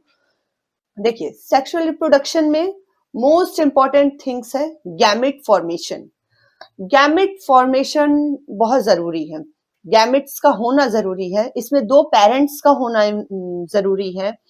विदाउट मतलब 2 पेरेंट्स के बिना सेक्सुअल रिप्रोडक्शन नहीं हो सकता है। एक मेल होगा, एक फीमेल होगा, जैसा कि अभी आपने असेक्सुअल रिप्रोडक्शन में पढ़ा, ओनली 1 पेरेंट्स। लेकिन सेक्सुअल रिप्रोडक्शन में ऐसा नहीं होता है, 2 पेरेंट्स इन्वॉल्व होंगे, एक मेल होगा, एक फीमेल होगा। मेल से मेल गैमेट का फॉर्मेशन होगा, फीमेल से फीमेल गैमेट का फॉर्मेशन होगा। मेल से मेल गैमेट और फीमेल से फीमेल गैमेट का फॉर्मेशन देखने को मिलता है। तो आइए हम कुछ बेसिक चीजें जानते हैं। कोई भी लिविंग ऑर्गेनिज्म है उसमें सेक्सुअल रिप्रोडक्शन किस तरह से होते हैं, आइए इस चीज को हम समझते हैं। सबसे पहले क्या है कि गैमेट का फॉर्मेशन, और गैमेट के फॉर्मेशन को ही हम गैमेटोजेनेसिस कहते हैं। The formation of gamete is known as a gametogenesis. और फिर गैमेट बन गया, गैमेट बनने के बाद यहां देखिए, जैसे ये एक मेल गैमेट है,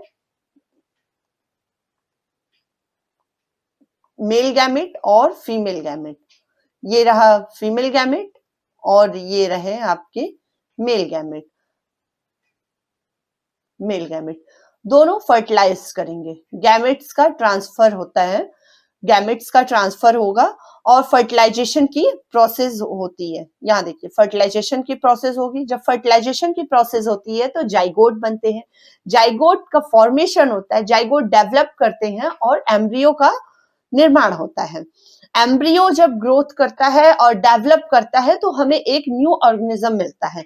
मींस सबसे पहले हम ये समझेंगे कि लिविंग ऑर्गेनिज्म में सेक्सुअल रिप्रोडक्शन किस तरह से होते हैं। First important things is gamete formation, and second is gamete transfer, and third is fertilization, fourth is formation of zygote and development to zygote into embryo, and last growth and development of embryo into whole new organism. Okay, तो ये चीजें हैं most important things. यहाँ पर देखिए, इस चीज को हम फिगर के थ्रू समझते हैं। ये रहे फीमेल, ये आपके फीमेल हो गई, ये हो गए, ये भाई साहब मेल हो गए। तो फीमेल से हमें क्या मिलता है? Female gamete. फीमेल से हमें फीमेल गैमेट्स मिलेंगे, मेल से हमें मेल गैमेट मिलेंगे। फीमेल से जो हमें फीमेल गैमेट मतलब मिल रहे हैं, उनको हम एग बोलते हैं और इनको हम स्पर्म बोलते हैं। मेल गैमेट्स को हम स्पर्म बोलते हैं। दोनों 23 क्रोमोसोम्स होते हैं, इन दोनों में 23 क्रोमोसोम्स होते हैं। फर्टिलाइजेशन होता है, फर्टिलाइजेशन के थ्रू जाइगोट का फॉर्मेशन होता है, जिसमें आपके 46 क्रोमोसोम होते हैं, 23 पेयर्स में होते हैं। देन फॉर्मेशन ऑफ एम्ब्रियो, ये देखिए एम्ब्रियो का फॉर्मेशन हुआ, then foetus and then baby. देखिए जैसे ह्यूमंस के जो क्रोमोसोम नंबर होते हैं 46 होते हैं, 46 होते हैं, ओके। ह्यूमंस के क्रोमोसोम नंबर जो होते हैं 46 होते हैं। तो 46 पहले क्या होता है कि मेल गैमेट और फीमेल गैमेट के क्रोमोसोम नंबर पहले हाफ होते हैं। मतलब 46 अगर मेल के हैं और 46 आपके फीमेल के हैं, 46 मेल के 46 फीमेल के। तो इन दोनों का क्रोमोसोम नंबर मियोसिस के थ्रू ये क्रोमोसोम नंबर आपके सबसे पहले हाफ होंगे, यहां बन जाएंगे 23। ये देखिए 23 क्रोमोसोम नंबर हुए, मतलब मेल से हाफ हुए और फीमेल से हाफ हुए। तो इस मेल से मान लीजिए आपको 23 क्रोमोसोम नंबर मिले, इस फीमेल से आपको 23 क्रोमोसोम नंबर मिले। तो टोटल 23 प्लस 23 कितने हुए? 46 हुए। तो 46 क्रोमोसोम हुए, पहले हाफ होता है, फिर वो हाफ जो क्रोमोसोम नंबर है वो ऐड होते हैं। तो इस तरह से एक लिविंग ऑर्गेनिज्म का जन्म होता है। Is that clear? Human gamete के फर्टिलाइजेशन की प्रोसेस जो भी है ये आपको समझ में आ गई है। तो 46 क्रोमोसोम नंबर हमको इस तरह से प्राप्त होते हैं। पहले हाफ होंगे, देन वो डबल होके मतलब 23 प्लस 23 ऐड होते हैं, तो 46 क्रोमोसोम नंबर बनते हैं। ओके, नेक्स्ट देखिए इस चीज को हम आइए डायग्रामेटिकली समझते हैं क्या है। देखिए यहां पर है फादर, ठीक है। देखिए ये चीज father and this is mother. Mother में कितने क्रोमोसोम हुए और फादर में कितने हुए? 46 है, जैसा मैंने अभी बताया है। यहाँ पर देखिए 46 क्रोमोसोम। तो यहाँ पे मियोसिस की एक प्रोसेस होती है। मियोसिस के प्रोसेस में क्या होते हैं? क्रोमोसोम नंबर हाफ हो जाते हैं, जितने भी क्रोमोसोम नंबर रहेंगे वो हाफ हो जाएंगे। तो देखिए यहाँ पर 23 क्रोमोसोम नंबर, यहाँ पर 23 क्रोमोसोम नंबर, मतलब 46 का हाफ करेंगे तो ये 23 और ये 23। उसी तरह से मदर्स में भी होगा 23 ये और 23 ये। तो कुछ पोलर बॉडी होंगे, नॉन फंक्शनल होंगे, इनको हम बार बॉडी भी कहते हैं। पोलर, नॉन पोलर जो ये एक तरह से इनएक्टिव होते हैं, इनएक्टिव एक्स क्रोमोसोम है, तो इनको हम बार बॉडी भी कहते हैं। हालांकि इतना नहीं जानना है आपको, आपके सिलेबस में जो है यही चीजें हैं। स्पर्म आपके 23 और ओवम 23, इसमें क्रोमोसोम की संख्या कितनी हुई? 23, और इसमें क्रोमोसोम की संख्या 23। पहले देखिए कितने थे? 46 थे, 46 का हाफ हुआ 23 एंड ये 23। स्पर्म का फॉर्मेशन हुआ और इधर ओवम का फॉर्मेशन हुआ। अब दोनों फर्टिलाइज करेंगे, ये 23 नंबर और ये 23 नंबर। तो यहाँ पर ये देखिए 23 23 दोनों फर्टिलाइज किए, स्पर्म और ओवम दोनों फर्टिलाइज किए। अब 23 प्लस 23 कितने हो गए? 46 हो गए।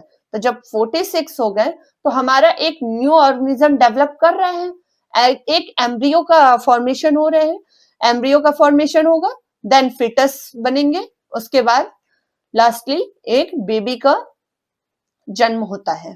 तो ये चीजें इतनी कॉन्सेप्ट क्लियर है। सबसे पहले फादर्स के मेल गैमेट, मदर्स के फीमेल गैमेट दोनों फर्टिलाइज करते हैं। पहले दोनों अपने क्रोमोसोम नंबर को हाफ करते हैं, देन फर्टिलाइज होते हैं, फिर वो 46 क्रोमोसोम नंबर बनाते हैं।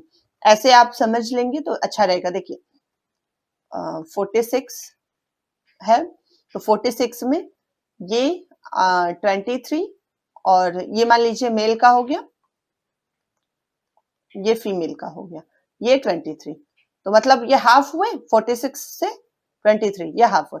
फिर ये दोनों बाइंड करके एक न्यू बेबी को जन्म, मतलब एक न्यू बेबी का बर्थ होता है। दोनों बाइंड करते हैं, दोनों का फर्टिलाइजेशन होता है, तो एक हमें न्यू बेबी मिलता है। मींस डायरेक्ट नहीं मिलता, पहले जाइगोट होंगे, फिर एम्ब्रियो होंगे, फिर फीटस बनेंगे, फिर लास्ट में एक न्यू बेबी का बर्थ होता है। ओके, आइए, ये एक कॉमन बेसिक चीज थी सेक्सुअल रिप्रोडक्शन में। अब हम पढ़ते हैं सेक्सुअल रिप्रोडक्शन इन प्लांट। हमें दो टॉपिक पढ़ने हैं, दो टॉपिक को कवर करने हैं, sexual reproduction in plant and sexual reproduction in human beings, animals, human beings. Okay, तो देखिए, सबसे पहले हम एक फ्लावर की अगर बात करते हैं, तो फ्लावर में हम सिंपल एकदम थोड़ा सा इजी सा लेते हैं गुड़हल, जिसको हिबिस्कस हिबिस्कस कहते हैं, आप लोग जानते होंगे। अड़हुल, जिसको हिंदी में बोलते हैं अड़हुल, वो माता रानी के पूजा में लोग चढ़ाते हैं। ओके, तो उसके पेटल्स और शेपल्स और कैलिक्स, करोला, ये सब चीजें हैं। ये इन सब चीजों को हम डिस्कस करते हैं, किस पार्ट को हम क्या कहते हैं। तो आइए हम समझते हैं। देखिए, ये एक फ्लावर है, ये पूरा आपका फ्लावर है। ओके, फ्लावर में ये जो नीचे ग्रीन कलर के लीव है, लीव दिख रहे हैं ग्रीन कलर के, ये जब फ्लावर बर्ड स्टेज में होता है तो वो उसको प्रोटेक्ट करता है, उसको प्रोटेक्ट करता है। ग्रीन कलर के पोर्शन को हम सेपल्स कहते हैं। क्या कहते हैं? सेपल्स कहते हैं। ओके, अब इसमें देखिए, स्टार्टिंग हम नीचे से ही करते हैं। This is sepals. ओके, और जो रेड कलर का आपको पार्ट दिखता है, जो बड़े बड़े पंखुड़ी होते हैं, पंखुड़ियों को हम पेटल्स कहते हैं। पंखुड़ियों को हम पेटल्स कहते हैं। This is sepals, this is sepals and this is petals. अब देखिए, सेक्सुअल रिप्रोडक्शन इन प्लांट्स की हम बात करेंगे तो इसमें मेल पार्ट्स भी होंगे एंड फीमेल पार्ट्स भी होंगे। तो मेल पार्ट्स को हम स्टेमन कह देते हैं एंड फीमेल पार्ट को हम पिस्टल कह देते हैं। पिस्टल। तो स्टेमन की अगर बात करते हैं तो स्टेमन में देखिए, एक पोर्शन होता है एंथर और एक पोर्शन होता है फिलामेंट। ये अपर साइड जो होते हैं यहाँ पर, ये आपके एंथर हुए, और ये जो लंबी सी डंडी आपको दिख रही होगी, ये फिलामेंट है। ये दोनों पार्ट को हम कंबाइंड करके एक मेल पार्ट का फॉर्मेशन करते हैं। मेल पार्ट का हम फॉर्मेशन करते हैं। ओके, अब देखिए, फीमेल पार्ट की हम अगर बात करें तो फीमेल पार्ट को 3 भागों में डिवाइड किया गया है। 3 पार्ट होते हैं, stigma, style and last ovary. तो स्टिग्मा, ये अपर पोर्शन जो दिख रहे हैं, ये स्टिग्मा होते हैं। ये जो लॉन्ग आपको स्ट्रक्चर दिख रहा है, लॉन्ग ट्यूब जैसा स्ट्रक्चर दिख रहा है, इसको हम स्टाइल बोलते हैं। And this is ovary. यहां दिख रहे हैं, ये आपके ओवरी हैं, यहाँ पर अंदर साइड में, बाहर ओव्यूल होते हैं। अभी हम उसको आगे डिस्कस करते हैं। तो ये पार्ट क्लियर हुए। पिस्टल में 3 पार्ट होते हैं, stigma, style and ovary. And pistil is known as a female reproductive part and stamen is known as a male reproductive part. stamen में आप क्या जाते हैं, एंथर एंड फिलामेंट। ओके, आइए नेक्स्ट स्लाइड पर चलते हैं। देखिए, इस तरह से हम इसको समझेंगे। सेपल्स, कैलिक्स, कैलिक्स का काम क्या होता है? वो जो ग्रीन पार्ट आपको दिख रहे थे, ये ग्रीन कलर के पार्ट दिख रहे हैं, ये ग्रीन कलर, इसी को हम सेपल्स कहते हैं। इसका काम क्या होता है? इसका काम ये होता है कि अगर आपका बर्ड स्टेज में है, कोई भी फ्लावर बर्ड स्टेज में, मीन्स छोटा सा कली के रूप में है, तो उसको प्रोटेक्ट करता है, उसको प्रोटेक्ट करता है। इसका काम यही है। और देखिए, पेटल्स का क्या काम है? पेटल्स का काम क्या है, जिसको हम रेड कलर से, रेड क्या, हर कलर के होते हैं, कई कलर्स के होते हैं, जरूरी नहीं है कि रेड ही हो, अलग अलग कलर्स के होते हैं। तो पेटल्स का काम होता है पॉलिनेटर को अट्रैक्ट करना। पॉलिनेटर को अट्रैक्ट करना मतलब कोई भी पॉलिनेटर है तो इसमें से इतनी बढ़िया खुशबू निकलती है महक जो होती है, इसकी फ्रेग्रेंस जो होती है इतनी अच्छी होती है कि जितने भी पॉलिनेटर होते हैं वो अट्रैक्ट होते हैं। इसका काम सिर्फ यही है, अट्रैक्शन का। और भाई ये तो लोगों को भी अट्रैक्ट करते हैं, हम ह्यूमन बींग्स को भी अट्रैक्ट करते हैं। देखने में फूल दिख रहा है, वाव बहुत सुंदर है, खूबसूरत सा है, तो ये होता है इसको तोड़ लें, तो कहीं ना कहीं ये हम लोगों को भी अट्रैक्ट करते हैं, लेकिन बेसिकली इसका काम होता है पॉलिनेटर को अट्रैक्ट करना। इसकी महक, इसकी फ्रेग्रेंस बहुत ही मतलब अच्छी होती है। तो ये चीज सेपल्स का काम हुआ, और पेटल्स, सॉरी सेपल्स ये और ये पेटल्स, दो टॉपिक, दो आपके इम्पोर्टेंट बात है, ये क्लियर हो गए। आइए हम नेक्स्ट चलते हैं। यही चीज यहाँ पर बताया गया है, सेपल्स एंड पेटल्स। पेटल्स को हम कोरोला भी बोलते हैं एंड सेपल्स को हम कैलिक्स भी बोलते हैं। मतलब ये यहाँ पर दिख रहा है सेपल्स एंड पेटल्स, इन्हीं को हम कैलिक्स और कैरोला बोलते हैं। चाहे आप सेपल्स पेटल्स बोलिए, चाहे आप कैलिक्स और करोला बोलिए, जो भी बोलिए। तो देखिए यहाँ पर वही चीज लिखा हुआ है जो मैंने आपको बताया है। Usually green and provide protection to flower during the bird stage, मतलब प्रोटेक्ट करते हैं ये। और पेटल्स का काम क्या होता है, brightly coloured and have a strong fragrance to attract pollinator. अभी मैंने बताया कि ये देखने में खूबसूरत होते हैं, पॉलिनेटर को अट्रैक्ट करते हैं। अब हम बात करते हैं एंथर्स की।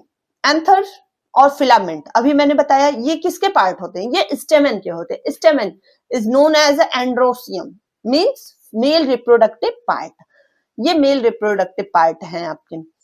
तो produce pollen grain which consist of male gamete. देखिए एंथर में क्या होता है, पॉलन ग्रेन होते हैं। यहाँ पर अभी हम बात करते हैं, यहाँ पर ये देखिए, ये है एंथर और ये फिलामेंट। आइए इस चीज को हम आपको कॉन्सेप्ट क्लियर करते हैं। कुछ इस तरह से है, और ये रहा फिलामेंट एंड ये रहा anther. This is anther and this is filament. इसी एंथर में छोटे छोटे आपके क्या होते हैं, पॉलन ग्रेन होते हैं। ये देखिए, ये ऐसे छोटे पॉलन ग्रेन होते हैं। और इन्हीं पॉलन ग्रेन में, अब ये मेल गैमेट नहीं है, इस पॉलन ग्रेन के अंदर मेल गैमेट होते हैं। इस पॉलन ग्रेन के अंदर मेल गैमेट होते हैं। कॉन्सेप्ट को समझिए, इस पॉलन ग्रेन के अंदर मेल गैमेट होते हैं। मेल गैमेट कहाँ होते हैं, मेल गैमेट आपके एंथर पार्ट में पॉलन ग्रेन होते हैं, और उस पॉलन ग्रेन के अंदर मेल गैमेट स्टोर रहते हैं। उस पॉलन ग्रेन के अंदर मेल गैमेट स्टोर रहते हैं। इसी चीज को यहाँ पर बताया गया है। यहाँ पर produce pollen grain which consist of male gamete. Okay, filament की अगर हम बात करें, it from the stalk that bears anther. Anther से एक अटैच लॉन्ग ट्यूब जैसे स्ट्रक्चर को आपने देखा, उसी को फिलामेंट कह रहे हैं। आइए ये पूरे पोर्शन जितने अभी आपने देखे हैं, sepal, petal, anther, filament. Sepals petals तो हम एक मतलब कॉमन बात बताएंगे। फ्लावर्स के केस में सेपल्स और पेटल्स होते हैं, लेकिन मेल रिप्रोडक्टिव पार्ट की अगर हम बात करते हैं तो मेल रिप्रोडक्टिव पार्ट सिर्फ आपके ये होते हैं, anther and filament. Anther and filament ये होते हैं मेल रिप्रोडक्टिव पार्ट। यहाँ पर देखिए दिख रहा होगा, ये रहे एंथर एंड ये फिलामेंट।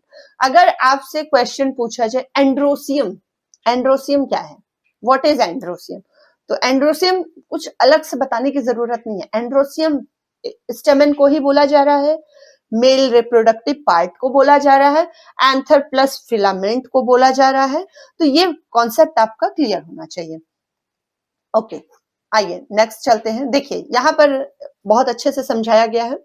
ये देखिए मेल रिप्रोडक्टिव पार्ट है, मेल रिप्रोडक्टिव पार्ट, इसको हम क्या बोलते हैं, स्टेमन। मैंने अभी बताया मेल रिप्रोडक्टिव पार्ट को या तो आप स्टेमन कहिए या तो एंड्रोसियम कहिए, कुछ भी कहिए।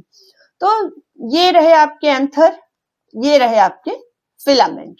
जब हम एंथर का ट्रांसफर सेक्शन करते हैं, एंथर का जब हम ट्रांसफर सेक्शन करते हैं तो हम देखते हैं ये जो आउटर लाइन है, ये आपको दिख रहे होंगे, ये चीज, ये एक पॉलन सेक है। ओके, पॉलन सेक है, इसी के अंदर आपको पॉलन ग्रेन दिख रहे होंगे छोटे छोटे।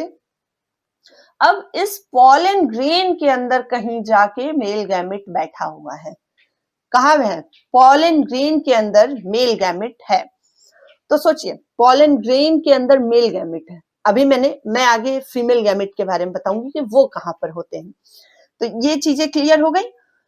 एंथर है, फिलामेंट है। एंथर के अंदर पॉलन ग्रेन है, पॉलन ग्रेन के अंदर आपका मेल गैमेट होता है।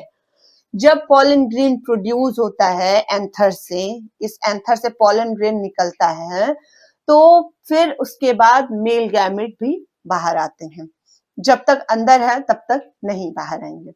ओके, आइए यहां पर ये देखिए। अब हम बात करते हैं, वो उतनी बातें एंथर और फिलामेंट की, वो मेल गैमेट के लिए थी, एंड्रोसियम के लिए थी और स्टेमन के लिए थी। अब हम नेक्स्ट बात करते हैं female gamete, female reproductive part की, मींस पिस्टल की। पिस्टल की बात करते हैं, जिसमें हम पढ़ते हैं stigma, style and ovary. Stigma क्या है?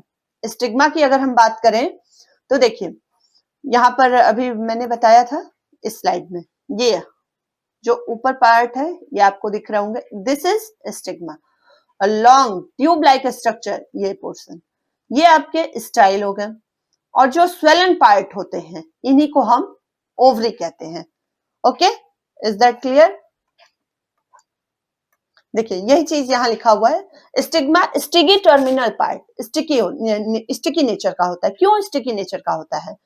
ताकि कोई भी पॉलन ग्रेन आके उस पे अट्रैक्ट हो सके, उस पे चिपक सके, इसीलिए स्टिग्मा हमेशा स्टिकी नेचर का होता है। जब पॉलन ग्रेन आके अट्रैक्ट होगा, इस पे बैठेगा, कोई भी पॉलिनेटर के थ्रू पॉलन ग्रेन आके बैठेगा, तो उसमें से जो मेल गैमेट निकलेगी तभी वो आगे फर्टिलाइजेशन के प्रोसेस में हेल्प करती है। तो इसीलिए स्टिग्मा जो होता है स्टिकी नेचर का होता है। अब एक इलोंगेटेड पार्ट होता है जिसको हम स्टाइल कहते हैं। एंड लास्ट आपको मैंने बताया ही था, स्वेलन और बॉटम पार्ट होता है, नीचे का जो स्वेलन पार्ट होता है वो ओवरी होता है। ओके, देखिए आइए इस चीज को हम अच्छे से समझते हैं, कैसे क्या प्रोसेस होता है। देखिए सबसे पहले मैं बताई हूं आपको anther, filament and stigma, style, ovary.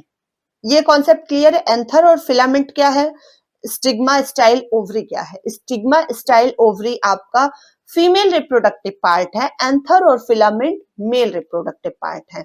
अब यहाँ पर देखिए एक चीज समझने की कोशिश करिएगा, आपके जो फीमेल गैमेट हैं, फीमेल जर्म सेल्स हैं, ये देखिए ओवरी के अंदर यहाँ पर कहीं जाके बैठे हुए हैं। यहाँ पर ये देख रहे हैं छोटे छोटे छोटे छोटे, यहाँ पर कहीं वो हैं। अब कैसे, मतलब वो तो यहाँ पर है, एंथर आपका ऊपर इधर साइड में होगा या कहीं भी होगा। देखिए इसमें भी दो प्रोसेस होती हैं, या तो एक ही प्लांट के दो फ्लावर्स में हो सकते हैं फर्टिलाइजेशन, या अलग अलग प्लांट के बीच में फर्टिलाइजेशन होता है। दो चीजें होती हैं, दोनों चीज को अभी मैं आगे डिस्कस करती हूँ, बट फर्स्टली हम इस चीज को समझते हैं पहले प्रोसेस होता कैसे है। देखिए फर्स्टली जैसे ये एंथर है और ये है आपका फिलामेंट, ये देखिए ये आपका फिलामेंट। ओके, अब इस एंथर में से पॉलन ग्रेन निकला।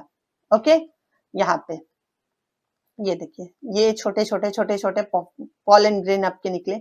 अब ये पॉलन ग्रेन उड़ता हुआ हवा के थ्रू, चाहे एयर चाहे वाटर चाहे जैसे भी, ये स्टिग्मा पर आ जाता है।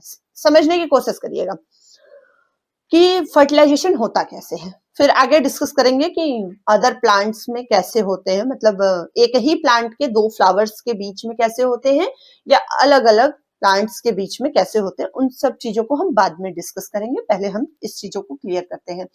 यहाँ पर देखिए पॉलन ग्रेन उड़ते उड़ते अपना यहाँ आ गया स्टिग्मा पर, जो कि स्टिकी नेचर का होता है। अभी मैंने डिस्कस किया था, ये देखिए आपका पॉलन ग्रेन है, उड़ते उड़ते आ गया है। अब पॉलन ग्रेन, ये कोई मेल गैमेट तो है नहीं, पॉलन ग्रेन के अंदर है मेल गैमेट, पॉलन ग्रेन के अंदर है। जब यहाँ पर ये इस बाइंड हो जाता है, चिपक जाता है, स्टिकी नेचर का होता है स्टिग्मा, तो इस वजह से बाइंड हो जाता है।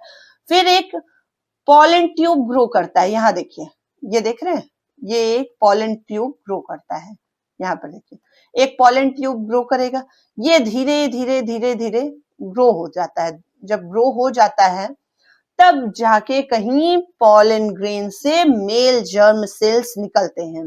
जब एक ट्यूब ग्रो हो जाएगी उसके बाद मेल जर्म सेल्स इसमें से निकलते हैं। ये देखिए मेल जर्म सेल्स निकलते हैं, ये देखिए निकल रहे हैं, निकलते निकलते निकलते निकलते अब ये धीरे धीरे धीरे धीरे यहाँ पर पहुंचेंगे, यहाँ पे कहाँ पर, फीमेल जर्म सेल्स के पास, मींस फीमेल गैमेट के पास पहुंचेंगे। ऐसा नहीं होता है कि कहीं से उड़ के आया डायरेक्ट फीमेल गैमेट से मिल गया, नहीं, फीमेल गैमेट एक बंद कमरे में बैठी होती है, एक दुल्हनिया के जैसे बैठी होती है, अब मेल गैमेट उड़ते हुए आता है, बैंड बाजे के साथ आता है, फिर उसको वो धीरे धीरे पूरा अपना बाराती लोगों को लेके अपना यहाँ पे पहुंचता है।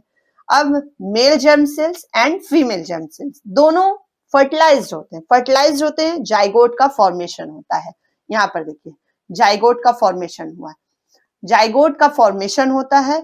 अब मल्टीपल डिवीजन होते हैं, मल्टीपल डिवीजन होते हैं, कई सारे डिवीजन होते हैं। देन एम्ब्रियो फॉर्म होगा, एम्ब्रियो के बाद आपको पता है एक नया भ्रूण हमको मिल जाता है, और ये एम्ब्रियो जो होता है, एम्ब्रियो का फॉर्मेशन होता है, ये ओव्यूल के अंदर होता है। यहाँ पर देखिए ये पोर्शन आपका ओव्यूल है और ये आपका पूरा ओवरी है, मींस ओवरी आउटर लेयर होती है, बाहर का जो फूला हुआ भाग रहता है, स्वेलन पार्ट होता है, उसको हम ओवरी बोलते हैं। ओवरी के अंदर ओव्यूल होते हैं, ओव्यूल के अंदर आपके फीमेल जर्म सेल होते हैं। फर्स्ट क्या है ओवरी, उसको हम एग सेल बोलते हैं। सेकंड ओव्यूल, और ओव्यूल के अंदर फीमेल जर्म सेल्स। उसी तरह से मेल जर्म सेल्स की अगर बात करें, सबसे पहले एंथर, एंथर के अंदर पॉलन ग्रेन, पॉलन ग्रेन के अंदर आपके मेल जर्म सेल्स होते हैं, मींस मेल गैमेट होते हैं। सोचिए कितने डिस्टेंस पर हैं, लेकिन फर्टिलाइजेशन की प्रोसेस कंप्लीट होती है, होती है। इतना क्लियर है? चलिए हम आगे बढ़ते हैं। देखिए यही चीज यहां पर दिखाया गया है, ओवरी, ओव्यूल, फिर जाइगोट, देन एम्ब्रियो। मतलब ओवरी जो स्वेलन पार्ट होता है, जो स्वेलन पार्ट होता है, अभी आपको बताया गया था, यहाँ पर देखिए ये आउटर लेयर, ये ओवरी है, ये फ्रूट्स होता है, फ्रूट्स। ओवरी से क्या फॉर्म होता है, फ्रूट्स फॉर्म होते हैं। और ओव्यूल से क्या फॉर्म होता है, ओव्यूल से हमेशा सीड का फॉर्मेशन होता है, ओव्यूल से हमेशा सीड का फॉर्मेशन होता है। ठीक है, यहाँ पर देखिए ये चीजें को क्लियर किया गया है। अब देखिए एक बात कर लेते हैं, यूनिसेक्सुअल फ्लावर और बाइसेक्सुअल फ्लावर।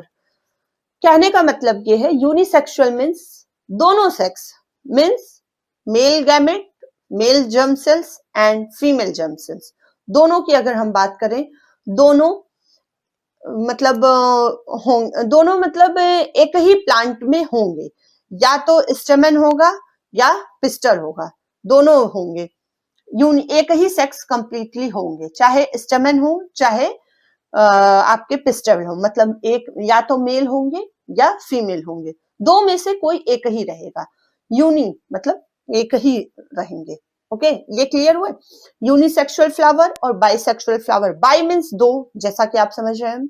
यूनिसेक्सुअल में एक रहेंगे, चाहे वो स्टेमन रहे, चाहे मेल गैमेट रह ले, चाहे फीमेल गैमेट रह ले। ठीक है, और बाइसेक्सुअल में दोनों रहते हैं, स्टेमन भी रहते हैं, पिस्टल भी रहते हैं, दोनों रहेंगे, male germ cells and female germ cells.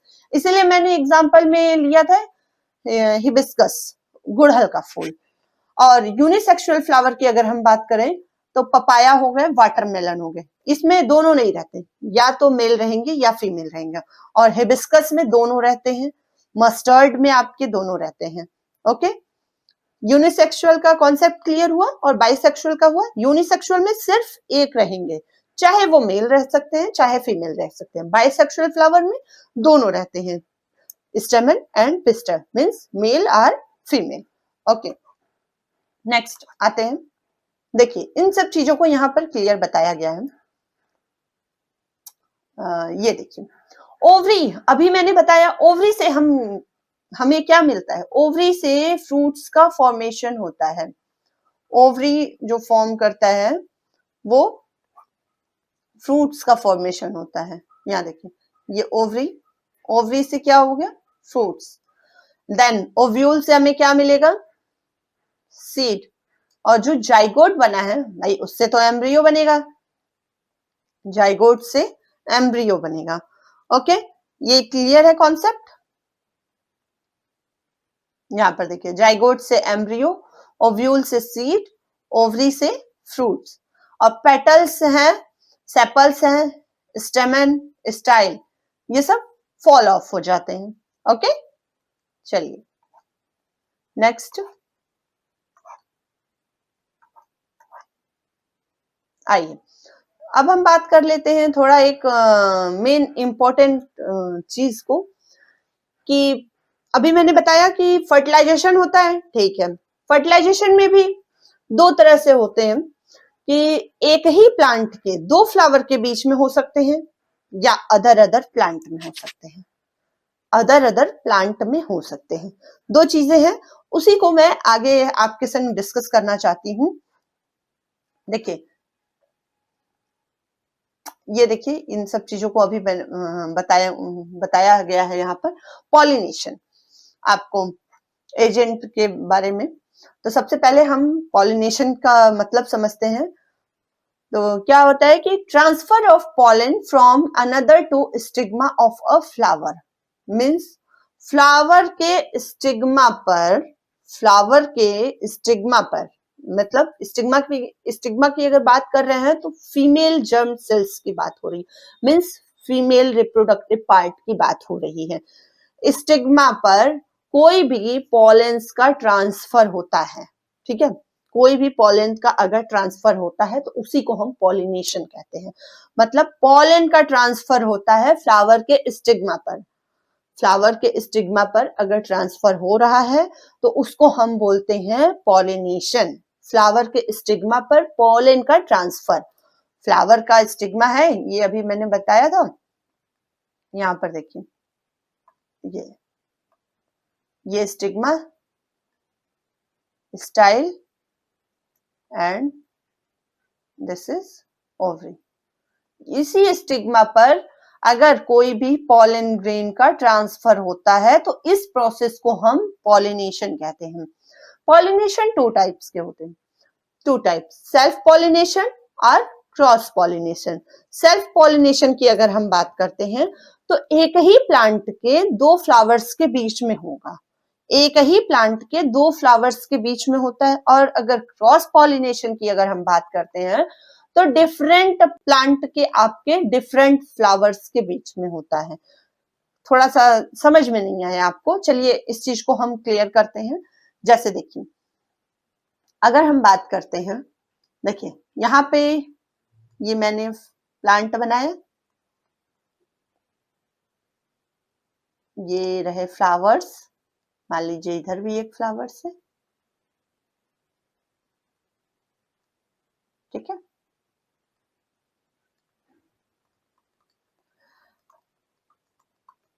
Okay, देखिए अब पॉलन ग्रेन का ट्रांसफर, पॉलन का जो ट्रांसफर होता है, हम सबसे पहले सेल्फ पॉलिनेशन की बात करते हैं। सेल्फ पॉलिनेशन में एक ही प्लांट देख रहे हैं, एक ही प्लांट के दो फ्लावर के बीच में अगर पॉलिनेशन होता है तो उसको हम सेल्फ पॉलिनेशन कहते हैं। इसमें से मेल पार्ट का जो एंथर से पॉलन ग्रेन निकलेगा, उसी प्लांट के फीमेल पार्ट के स्टिग्मा पर वो चिपक जाता है। तो ये प्रोसेस हो जाती है सेल्फ पॉलिनेशन की। और क्रॉस पॉलिनेशन की अगर हम बात करें तो क्रॉस पॉलिनेशन, जैसे ये प्लांट हो गए, ये आपके प्लांट हो गए और एक दूसरे प्लांट हो गए, मान लीजिए ये। अब ये दोनों अलग अलग प्लांट है, इसमें सेम थे बट ये दोनों अलग अलग प्लांट है। तो इसका जो मेल गैमेट है, मीन्स आपका पॉलन ग्रेन, ये हवा के माध्यम से उड़ते हुए इस फीमेल के स्टिग्मा पर आकर चिपक जाएगा। तो ये होता है आपका cross pollination. This is a self pollination यहाँ पर, और ये आपका क्रॉस पॉलिनेशन होता है। तो वही चीज यहाँ पर लिखा गया है। सेल्फ पॉलिनेशन की बात करें, transfer of pollen in the same flower or another flower in the same plant. या तो एक ही फ्लावर्स में मेल और फीमेल अगर दोनों हैं तो उसी में से हो जाएगा, अगर उसी प्लांट के दूसरे फ्लावर्स के बीच में भी आपका पॉलिनेशन हो जाएगा। तो ये दोनों चीजें सेल्फ पॉलिनेशन में आती हैं। और क्रॉस पॉलिनेशन में देखिए, transfer of pollen from one flower to another flower, one flower to another flower of different plant, मतलब डिफरेंट प्लांट के बीच में आते हैं। Okay, is that clear? आइए यहां पर देखते हैं हम, इसी चीज को यहां समझाया गया है बहुत अच्छे से। एजेंट क्या होते हैं, कैसे पॉलन ग्रेन मतलब ऐसे ही उड़ते हुए चले जाते हैं? जी हाँ, बिल्कुल, विंड के थ्रू, वाटर के थ्रू, या एनिमल। एनिमल मीन्स अब गाय भैंस नहीं ले जाती है, एनिमल का मीन्स छोटे मोटे इंसेक्ट्स होते हैं, वो ले जाते हैं। पॉलिनेटर का काम वो करते हैं, पॉलन ग्रेन को ले जाने का। एंथर से पॉलन ग्रेन ले जाते हैं, स्टिग्मा पर वो बाइंड करते हैं। तो देखिए, move another on stigma on same plant, मतलब मूव करते हैं, move another on stigma on same plant, एक ही प्लांट पर, एक ही प्लांट पर मूव करते हैं पॉलन ग्रेन। एक ही प्लांट पर अगर मूव करते हैं तो आपका क्या हो जाएगा, सेल्फ पॉलिनेशन। अब सेकंड आता है, move to another on stigma on different plant. अगर डिफरेंट प्लांट पर वो मतलब एक प्लांट है, एक प्लांट है, फिर एक दूसरा प्लांट है, तो एक प्लांट से पॉलन ग्रेन उड़ के दूसरे प्लांट के स्टिग्मा पर अगर आता है तो उसको हम क्रॉस पॉलिनेशन कहेंगे। अभी मैंने पिछले स्लाइड में बताया है। देखिए यहाँ पर थोड़ा फिगर के थ्रू आपको कॉन्सेप्ट क्लियर होगा।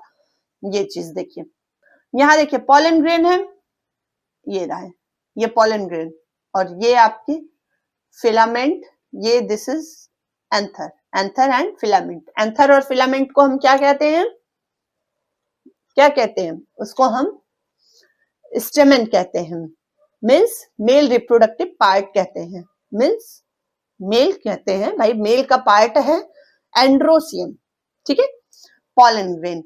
अब यहां से पॉलन ग्रेन उड़ता हुआ चाहे या तो हवा के थ्रू जाए, चाहे इंसेक्ट लेके जाए, चाहे पानी के थ्रू, चाहे मतलब चाहे जैसे भी ये जाएंगे, ये उड़ते हुए देखिए ये जा रहे हैं स्टिग्मा पर, स्टिग्मा पर जा रहे हैं। यहाँ पर ये बाइंड हो गए, बाइंड हो गए। अब ये एक ट्यूब का फॉर्मेशन करते हैं, ग्रो करते हैं, और जब ये ट्यूब ग्रो हो जाती है तो मेल जर्म सेल्स यहाँ से निकलते हैं, निकलते ये आपके फीमेल जर्म सेल्स तक पहुंचते हैं। यही होता है, ये पूरे प्रोसेस को नहीं, सिर्फ प्रोसेस पॉलिनेशन की अगर हम बात करें तो पॉलिनेशन का सिर्फ इतना ही काम है, पॉलन ग्रेन को स्टिग्मा पर लाकर चिपकाना, सिर्फ यही इतना काम होता है पॉलिनेशन, ठीक है। और पॉलन ट्यूब ग्रो होती है और फिर आगे की फर्टिलाइजेशन की प्रोसेस होती है। तो पॉलिनेशन की अगर हम बात करें तो पॉलिनेशन में जो एजेंट होता है हमारा इंसेक्ट हो जाएगा, चाहे हवा के थ्रू हो, चाहे वो वाटर के थ्रू हो, ये होते हैं आपके पॉलिनेशन। अब सेकंड आते हैं हम इस टॉपिक पर कि क्रॉस पॉलिनेशन और सेल्फ पॉलिनेशन, जिसको मैंने अभी डिस्कस किया है। क्रॉस पॉलिनेशन और सेल्फ पॉलिनेशन। सेल्फ पॉलिनेशन की अगर हम बात करें तो एक ही प्लांट के एक ही फ्लावर्स के बीच में अगर फर्टिलाइजेशन हो रहा है, पॉलिनेशन हो रहा है एक ही फ्लावर्स में, और उस फ्लावर्स में देखिए ये फ्लावर्स हैं, अब इसी फ्लावर्स में मेल भी है फीमेल भी है, तो अगर पॉलिनेशन की प्रोसेस हो रही है, फर्टिलाइजेशन हो रहा है, तो इसको हम सेल्फ पॉलिनेशन कहेंगे, ठीक है, इसको सेल्फ फर्टिलाइजेशन कहेंगे। अगर इसी प्लांट के दूसरे फ्लावर्स के बीच में अगर होता है तो उसको भी हम सेल्फ पॉलिनेशन में कंसीडर करते हैं। क्रॉस पॉलिनेशन की अगर बात करें तो टू डिफरेंट प्लांट्स होते हैं, तो देखिए इसमें से कोई एक मेल गैमेट होगा और एक कोई फीमेल होंगे। तो मेल का जो एंथर से निकले हुए आपके पॉलन ग्रेन होते हैं वो दूसरे प्लांट के स्टिग्मा पर जाकर बाइंड कर जाते हैं। तो ये आपका होता है क्रॉस पॉलिनेशन। देखिए यहाँ पर फिगर के थ्रू आपको क्लियर हो जाएगा। ओके, ये चीजें हैं, इतनी कॉन्सेप्ट क्लियर हुई। सेल्फ और क्रॉस, क्रॉस में मतलब ऐसे हमेशा क्रॉस बनेगा, दो प्लांट्स के बीच में होगा तो cross pollination. Self pollination only single plants, single plants के या तो एक ही फ्लावर्स के बीच में हो जाएगा या टू डिफरेंट फ्लावर्स के बीच में होगा। ओके, कॉन्सेप्ट क्लियर है। चलिए, इसी में एक पॉइंट आता है आपका जर्मिनेशन। जर्मिनेशन से भी क्वेश्चन पूछे जाते हैं, तो आइए इस चीज को हम डिस्कस कर लेते हैं। जर्मिनेशन क्या है?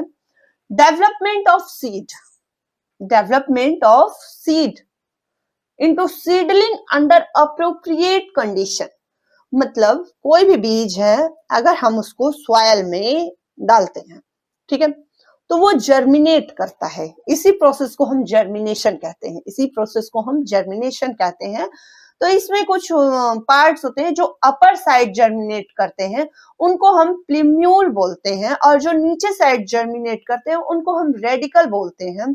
तो अपर साइड जो जर्मिनेट करते हैं, बाद में वो शूट बन जाते हैं, बाद में वो शूट बन जाते हैं, और जो नीचे साइड जर्मिनेट करके आगे बढ़ते हैं, बाद में वो रूट बन जाते हैं। शूट मतलब ये शाखाएं देखते हैं, पेड़ों की शाखाएं, उन्हीं को कहा जा रहा है, वो शाखाओं में बदल जाते हैं, प्लिम्यूल। एंड रेडिकल जो होते हैं वो फ्यूचर रूट बन जाते हैं, रूट में जड़ में बदल जाते हैं। कोई भी हम अगर सीड लेते हैं तो सबसे पहले वो जर्मिनेट करता है, जर्मिनेट करता है तो फ्यूचर रूट बनाता है और फ्यूचर शूट बनाता है। शूट वाले पोर्शन को हम प्लिम्यूल कहते हैं एंड रूट वाले पोर्शन को हम रेडिकल कहते हैं। और जो ग्रोथ करता है, जहां फूड स्टोर होता है, इसको हम कोटिलेडन कहते हैं। ओके, चलिए नेक्स्ट हम चलते हैं। आइए, उतनी चीजें क्लियर हो गई। सेक्सुअल रिप्रोडक्शन इन प्लांट्स की दो चीजें थी, male reproductive part and female reproductive part. Male reproductive part में हमने क्या पढ़ा? Anther and filament, and female reproductive part में stigma, style and ovary. Okay, next हम आते हैं ह्यूमन बींग्स की बात करते हैं, sexual reproduction in human beings. अब देखिए, ह्यूमन बींग्स की अगर हम बात करें तो सबसे पहले क्या होता है? एक बचपना होता है, चाइल्डहुड स्टेज होता है, और एक एडल्टहुड होता है, मतलब बड़े हो गए, एडल्ट हो गए। इन दोनों के बीच के जो फेजेस होते हैं उसको हम एडोलसेंस कहते हैं। ओके, मैचुरेशन की बात हम कर रहे हैं, sexual maturation of the body, मतलब बॉडी कब सेक्सुअली मैच्योर होगी, इन सब कुछ सिम्टम हमको दिखते हैं, कुछ हमको सिम्टम दिखते हैं। ऐसा नहीं है कि direct male germs and female germ cells fertilized कर दे, नहीं, एक एज में फर्टिलाइजेशन की प्रोसेस होती है। एक एज में चाहे वो मेल हो चाहे वो फीमेल हो, फीमेल गैमेट और मेल गैमेट बनते हैं। कभी भी चाइल्डहुड स्टेज में ये सब चीजें नहीं होती हैं। एक एडल्ट स्टेज होता है, लड़कों में कुछ अलग एज देखने को मिलता है, लड़कियों में कुछ अलग एज देखने को मिलता है। जब वो सेक्सुअली मैच्योर होते हैं तभी आगे के फर्टिलाइजेशन के प्रोसेस को कंसिडर करते हैं। मींस देखिए, अगर हम लड़कियों की बात करें तो 10 से 14 साल के बीच में उनकी प्यूबर्टी स्टेज स्टार्ट हो जाती है, और 12 टू 16 इयर्स में बॉयज की प्यूबर्टी स्टेज स्टार्ट होती है। इसमें क्या होते हैं, बॉयज और गर्ल्स में बहुत सारे अफेक्ट देखने को मिलते हैं, कुछ फिजिकल चेंजेस देखने को मिलती हैं। इस पीरियड के दौरान हमको मतलब ग्रोथ रेट जैसे घट जाता है, ग्रोथ रेट डिक्रीज हो जाता है। जनरल एक ग्रोथ रेट होता है, उस एज तक मतलब बढ़ती है, उसके बाद वो डिक्रीज होने लगती है। प्यूबर्टी स्टेज तक ग्रोथ रेट बढ़ती है, प्यूबर्टी स्टेज के बाद ग्रोथ रेट डिक्रीज होने लगती है। तो ये एक एज होता है, उसी चीज को यहाँ पर बताया गया है प्यूबर्टी के बारे में। The time in life when a boy or girl becomes sexually mature, it is a process that usually happens between age 10 and 14 for girls and ages 12 and 16 for boys. It causes physical changes and affect boys and girls differently. This period during adolescence, general rate of growth decrease. देखिए, जैसे मैंने बताया आपको कि growth rate decrease हो जाता है, मतलब जो ग्रोथ होनी रहती है 12 to 16 में क्या होता है कि प्यूबर्टी स्टेज आपकी स्टार्ट हो जाती है और लड़कियों में 10 to 14 में, और फिर ग्रोथ रेट धीरे धीरे घटने लगती है। इसी चीज को यहाँ पर समझाया गया है। अब देखिए कुछ कॉमन चेंजेस हमें देखने को मिलते हैं बॉयज और गर्ल्स में। बॉयज और गर्ल्स में देखने को हमें क्या मिलते हैं, मोस्टली देखिए जेनाइटल एरिया में उनके प्राइवेट पार्ट्स में हेयर ग्रो करने लगते हैं, डार्क हो जाते हैं, और आपके फेस पर और लेग्स पर थिन हेयर होते हैं, स्किन जो होती है बहुत थोड़ी थोड़ी ऑयली दिखती है, और उस स्टेज में कई लोगों को फेस पर पिंपल्स नजर आते हैं, छोटे छोटे पिंपल्स हमको देखने को मिलते हैं। ओके, ये कुछ कॉमन चेंजेस है जो कि बॉयज में गर्ल्स में एक एज के अकॉर्डिंग होते ही होते हैं। ओके, आइए हम बात करते हैं कि मोस्टली चेंजेस बॉयज में क्या होते हैं और एक गर्ल्स में क्या होते हैं। कुछ अलग होंगे, एक जैसे तो होंगे नहीं। लड़कियों में अलग चेंज देखने को मिलते हैं, लड़कों में हमें अलग चेंज देखने को मिलते हैं। सबसे पहले क्या होते हैं, लड़कों की अगर हम बात करें तो हेयर ग्रोथ करते हैं, फेस पर हेयर ग्रोथ करते हैं, भाई दाढ़ी मूंछ आने लगती है, वॉइस क्रैक हो जाते हैं, और पेनिस जो होते हैं ओकेजनली इनलार्ज हो जाते हैं। और लड़कियों की अगर हम बात करें तो ब्रेस्ट साइज इंक्रीज होती है, निपल्स डार्कनेस होते हैं, मेंस्ट्रुएशन साइकिल स्टार्ट होती है। ये चीजें थी गर्ल्स में और बॉयज में। अब हम बात करते हैं, यहाँ पर कुछ पॉइंट्स लिखे हुए हैं, देखिए आइए उस चीज को हम समझते हैं। All of this change take place slowly over a period of month and year. ऐसा ये जरूरी नहीं है कि एक एज में ही सबको, मतलब अगर 10 लड़कियों का स्टार्ट हो रहा है मेंस्ट्रुएशन साइकिल, ये ब्रेस्ट साइज इंक्रीज, तो 10 में 14 में हो, नहीं, सबको अलग अलग मंथ अलग अलग ईयर में होते हैं। ऐसा नहीं है कि एक ही ईयर में हर गर्ल्स के सिम्टम दिखने को मिले, नहीं, उसी तरह से मेल्स में भी होते हैं, उसी तरह से फीमेल्स में भी होते हैं, अलग अलग एज में होते हैं, थोड़े बहुत फ्लक्चुएट करते हैं। ये चीजें आपको देखने को मिलेंगी, पर्सन टू पर्सन वो वैरी करता है, ऐसा आप कह सकते हैं। और किसी में जल्दी देखने को मिलते हैं ये चेंजेस, किसी में लेट देखने को मिलते हैं। यही सब चीजों को यहाँ पर डिस्कस किया जा रहा है। They do not happen all at the same time in one person, nor so they happen at an exact as. ये एक एग्जैक्ट एज में नहीं होता, चेंज होते जरूर है बट एक कोई एग्जैक्ट नहीं है, वैरी करते हैं, पर्सन टू पर्सन वो वैरी करते हैं। In some peoples they happen earlier and quickly, other they can happen slowly. Okay, किसी में जल्दी देखने को मिलते हैं, किसी में लेट देखने को मिलते हैं। आइए हम male germ cells, male reproductive parts की हम बात करते हैं। मेल रिप्रोडक्टिव पार्ट्स की हम बात करते हैं तो सबसे पहले हम देखते हैं कि स्क्रोटम, ये मेल रिप्रोडक्टिव पार्ट्स हैं।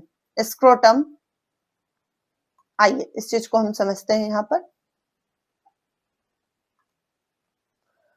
ये देखिए, एब्डोमेन रीजन से बाहर की तरफ मेल्स में स्क्रोटम हैंग करता है, और इसी स्क्रोटम में आपके 2 टेस्टिस होते हैं। इसी स्क्रोटम में 2 टेस्टिस होते हैं, ठीक है।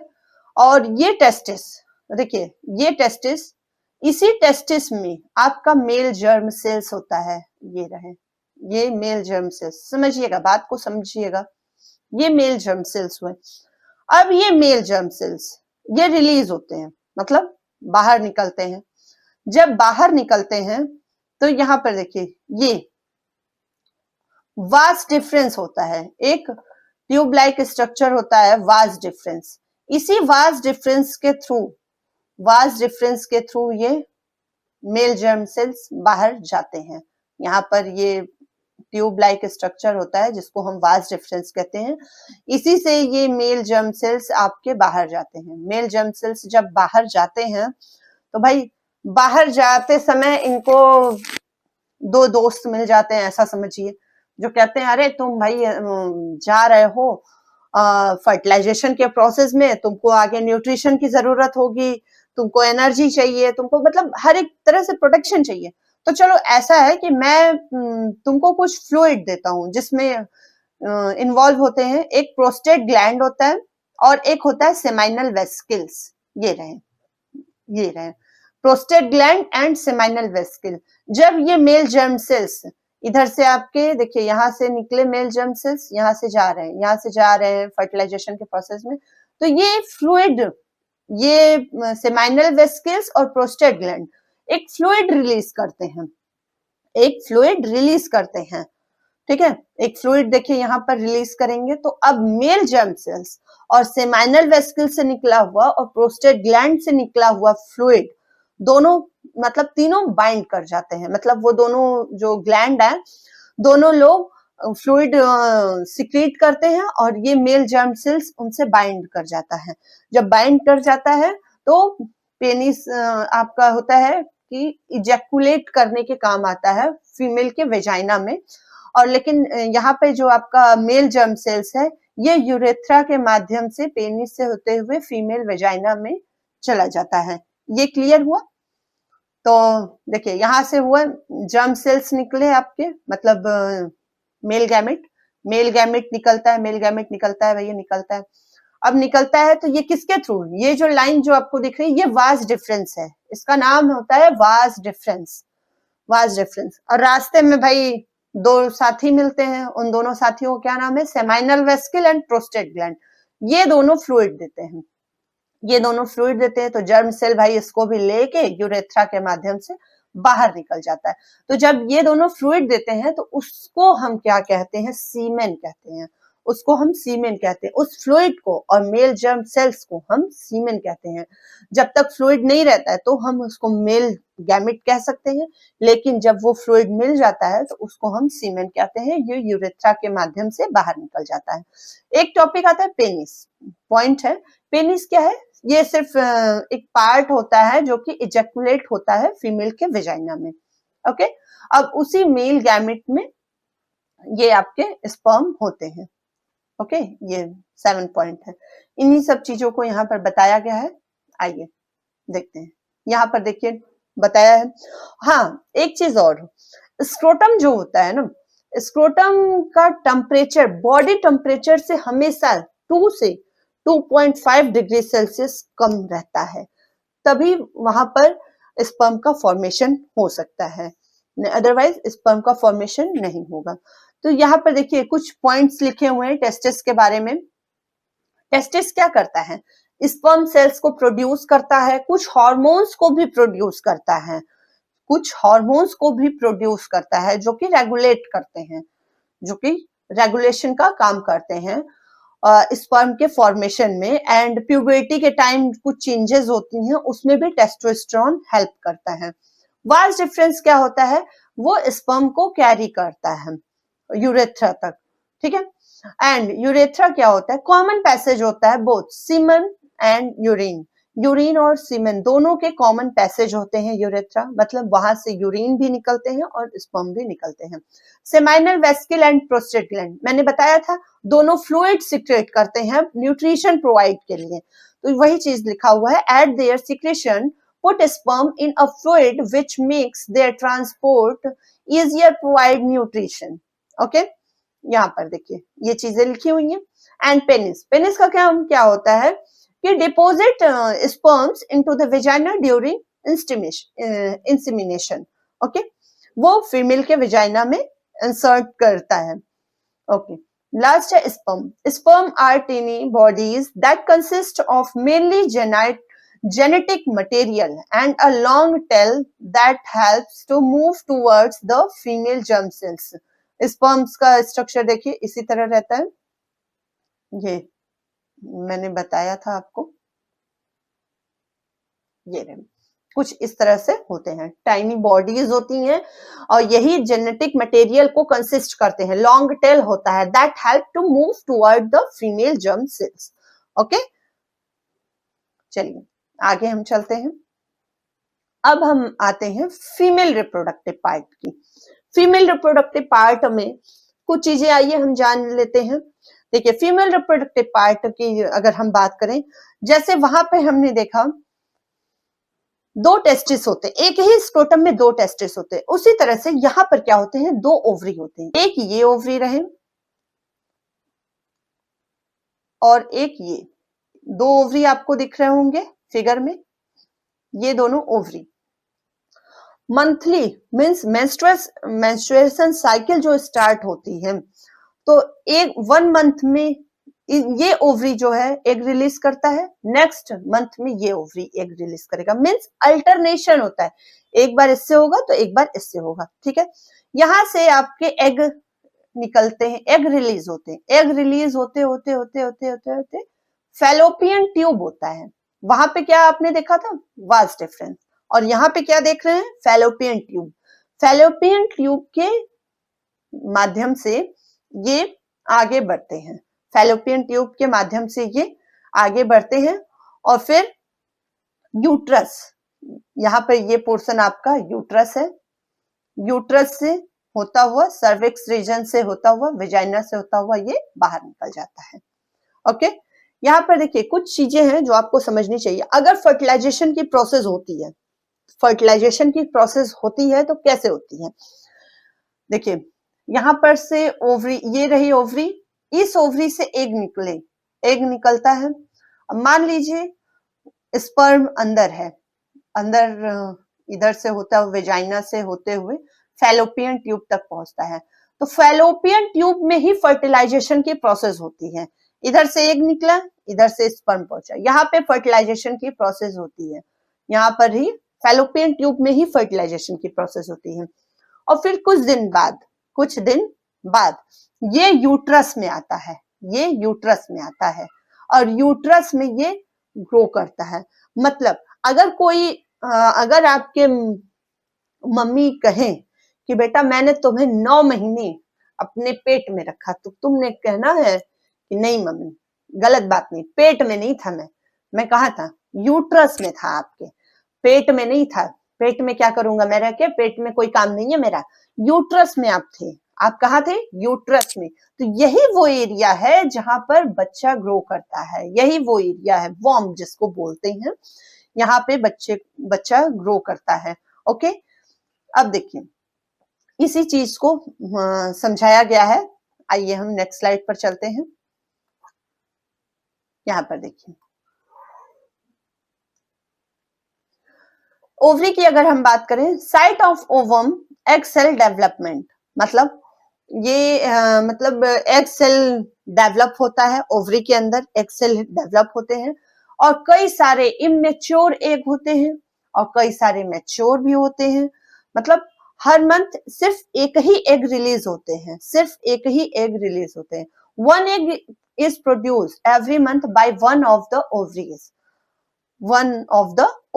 Okay, and second point, fallopian tube is known as the oviduct, carry the ovum from the ovary to the uterus. Okay, site of fertilization, the egg is not fertilized, it lives for about 1 day. यहाँ पर मैंने बताया ये एक site होता है fertilisation का, ये एक फैलोपियन ट्यूब एक साइट होता है फर्टिलाइजेशन का। नेक्स्ट आते हैं यूट्रस की अगर बात करते हैं, यहाँ पर ही फिटस आपका ग्रो करता है। इस चीज को देखिए, elastic bag like structure in which the embryo foetus develop, यहाँ पर बताया मैंने एम्ब्रियो एंड फिटस, मतलब एम्ब्रियो से ही फिटस बना, तो ये डेवलप करता है, ये ग्रो करता है यूट्रस में, नॉट स्टमक। ओके, हम आते हैं सर्विक्स रीजन पे। Separate the vagina from the uterus, ये क्या होते हैं, सेपरेशन का काम करते हैं। Separate the vagina from the uterus, uterus से सेपरेट होता है, यूट्रस से सेपरेट होता है। वेजाइना और यूट्रस एक पास नहीं होते, ये सर्विक्स रीजन जो होते हैं बीच में एक बैरियर की तरह रहते हैं, मतलब जैसे समझ लीजिए कि सेपरेट करते हैं यूट्रस को और वेजाइना को, ये सेपरेट करने का काम करते हैं। और देखिए नेक्स्ट आता है delayed during birth to allow the foetus to leave the uterus, और यही अलाउ, सर्विक्स रीजन ही अलाउ करता है फीटस के, मतलब फीटस यूट्रस को कब छोड़ेगा, fetus to leave the uterus. fetus uterus को कब छोड़ेगा? And last point है vagina. Provides a passage way for sperm and menstrual flow. मतलब प्रोवाइड करते हैं एक मेंस्ट्रुअल फ्लो को और स्पर्म को, दोनों को ये प्रोवाइड करते हैं। और फंक्शन एज ये बर्थ कैनाल भी होता है, भाई यहाँ से बच्चे का जन्म भी होता है। तो इन सब चीजों को बताया गया है। सेक्सुअल इंटरकोर्स की अगर हम बात करें तो देखिए, स्पर्म जो होता है वेजाइनल में जाता है, ऊपर की साइड ट्रेवल करता है, ovary duct means fallopian tube तक पहुंचता है। फैलोपियन ट्यूब में पहुंचने के बाद एग से इनकाउंटर कर लेता है, मतलब एग से फर्टिलाइज्ड हो जाता है। ये चीजें मैंने आपको पिछले स्लाइड में क्लियर कर दी है। ओके, फर्टिलाइजेशन की प्रोसेस की अगर बात करें तो देखिए, फर्टिलाइज्ड एग जो होते हैं ये क्या होते हैं, divide to form a ball of सेलो। यहाँ पे एक बॉल लाइक स्ट्रक्चर बना लेते हैं। जब फर्टिलाइजेशन की प्रोसेस होगी तो फिर एक बॉल लाइक स्ट्रक्चर बन जाता है, और वो बॉल लाइक स्ट्रक्चर जो होता है यूट्रस की लाइनिंग से जाके चिपक जाता है, और जिसको हम एंडोमेट्रियम कहते हैं। एंडोमेट्रियम कहते हैं, वो मायोमेट्रियम एंडोमेट्रियम बोला जाता है, हालांकि वो आपको नहीं जानना है। यूट्रस की लाइन से बाइंड हो जाते हैं वो बॉल लाइक स्ट्रक्चर जो फर्टिलाइज्ड एग होते हैं। ओके, एंड वहां पे वो ग्रो करते हैं, फिटस डेवलप करता है, ठीक है, और प्रिपेयर होता है एक एम्ब्रियो, मतलब प्रिपेयर होता है उसके बेबी के फॉर्म में प्रिपेयर होता है, और वहीं पर वो रह के न्यूट्रिशन मतलब न्यूट्रिशन लेता है। उसकी लाइनिंग जो होती है वो थिक होती है, और ब्लड भी वहीं पे उसको प्रोवाइड की जाती है। कहाँ पर? सारी चीजें यूट्रस के अंदर हो रही हैं। ओके, ये चीजें हैं। यहाँ पर देखिए, फर्टिलाइजेशन हुआ, sperm cells egg cell, fertilization हुआ, ये जाइगोट का फॉर्मेशन हुआ, जाइगोट बनता है, then embryo, then foetus, then baby. Okay, यहाँ पर देखिए प्लेसेंटा की अगर हम बात करें, देखिए प्लेसेंटा की बात करें तो disc embedded in uterine wall, ये यूट्राइन वॉल में होते हैं, ठीक है, प्लेसेंटा यूट्राइन वॉल में होते हैं। प्रोवाइड न्यूट्रिशन, ये क्या करते हैं, मदर्स के ब्लड से न्यूट्रिशन को लेके एम्ब्रियो तक पहुंचाने का काम करते हैं। विलाई होते हैं एक मतलब छोटे छोटे स्ट्रक्चर होते हैं, विलाई ऑन प्लेसेंटा, प्लेसेंटा पर एक छोटे छोटे स्ट्रक्चर होते हैं जो कि प्रोवाइड करते हैं लार्ज सरफेस एरिया प्रोवाइड करते हैं, किसके लिए? एम्ब्रियो के लिए। ओके, और ये देखिए ग्लूकोज और ऑक्सीजन का ट्रांसपोर्ट करते हैं मदर से एम्ब्रियो में। वेस्ट मटेरियल जितने भी रहते हैं, मतलब एम्ब्रियो आपका भ्रूण कहाँ है? यूट्रस में, तो यूट्रस से जितने भी आपके वेस्ट मटेरियल है सब प्लेसेंटा ले लेता है, ठीक है, ये चीजें यहाँ पर क्लियर हुई। Ovary release 1 egg every month, और ओवरी क्या होते हैं, वो रिलीज होते हैं हर मंथ रिलीज करते हैं सिर्फ एक एग रिलीज करते हैं, और वही एक जो एग होता है वही फर्टिलाइज्ड करता है।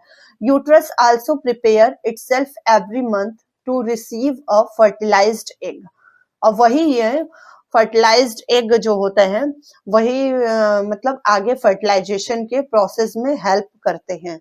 जो एग रिलीज हो रहे हैं वही फर्टिलाइज्ड होते हैं। ऐसा नहीं कि सब सारे एग फर्टिलाइज्ड होते हैं, नहीं, सिर्फ 1 एग रिलीज होते हैं ओवरी से, वही फर्टिलाइजेशन के प्रोसेस में हेल्प करते हैं। देखिए, the ovary release 1 egg every month, यही चीज मैंने आपको अभी बताई है। The uterus also prepare itself every month to receive fertilized egg, वही चीजें हैं। Thus, its lining become thick and spongy for nourishing the embryo.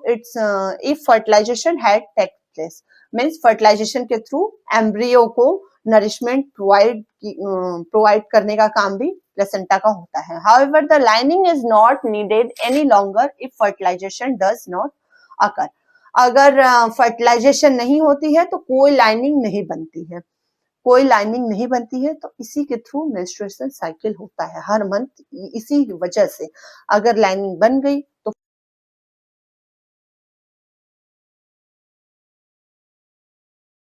I hope आप लोगों को ये चैप्टर समझ में आया होगा। और जैसा कि आप सभी जानते हैं कि आपके बोर्ड एग्जाम नजदीक आ रहे हैं, फरवरी में हैं, तो आप लोग खूब मन लगाकर पढ़िए, खूब अच्छे से पढ़ाई करिए ताकि आपके पेरेंट्स का नाम रोशन हो सके। आपके लिए कुछ चंद लाइनें मैं कहना चाहूंगी। खुद को इतना मजबूत बना लें, खुद को इतना मजबूत बना लें, हर मुश्किल का हल निकाल लें। रुकना नहीं कभी किसी हाल में, रुकना नहीं कभी किसी हाल में, बस अपनी तकदीर बदल लें। तो आपके जो पहले स्टेज है, क्लास 10th आपका पहला स्टेज होता है और इस स्टेज पर आप पांव रखने वाले हैं। इसको इतना अच्छा बनाइए और इतने अच्छे से मन लगाकर पढ़ाई करिए कि आपके मार्क्स काफी अच्छे आए, ताकि आपके पेरेंट्स को आप पर गर्व हो। मेरी शुभकामनाएं आप लोगों के साथ हैं।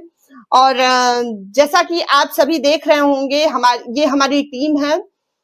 यहाँ अमित सर हैं, प्रिंस सर हैं। प्रिंस सर आपको पढ़ाएंगे फिजिक्स और केमिस्ट्री, साइंस के पोर्शन को कवर अप करेंगे। मैं आपको बायो पढ़ाऊंगी और अमित सर हैं, वो हमारे मैथ्स और इकोनॉमिक्स के टीचर हैं, वो आपको मैथ्स और इकोनॉमिक्स पढ़ाएंगे। So good day, bye.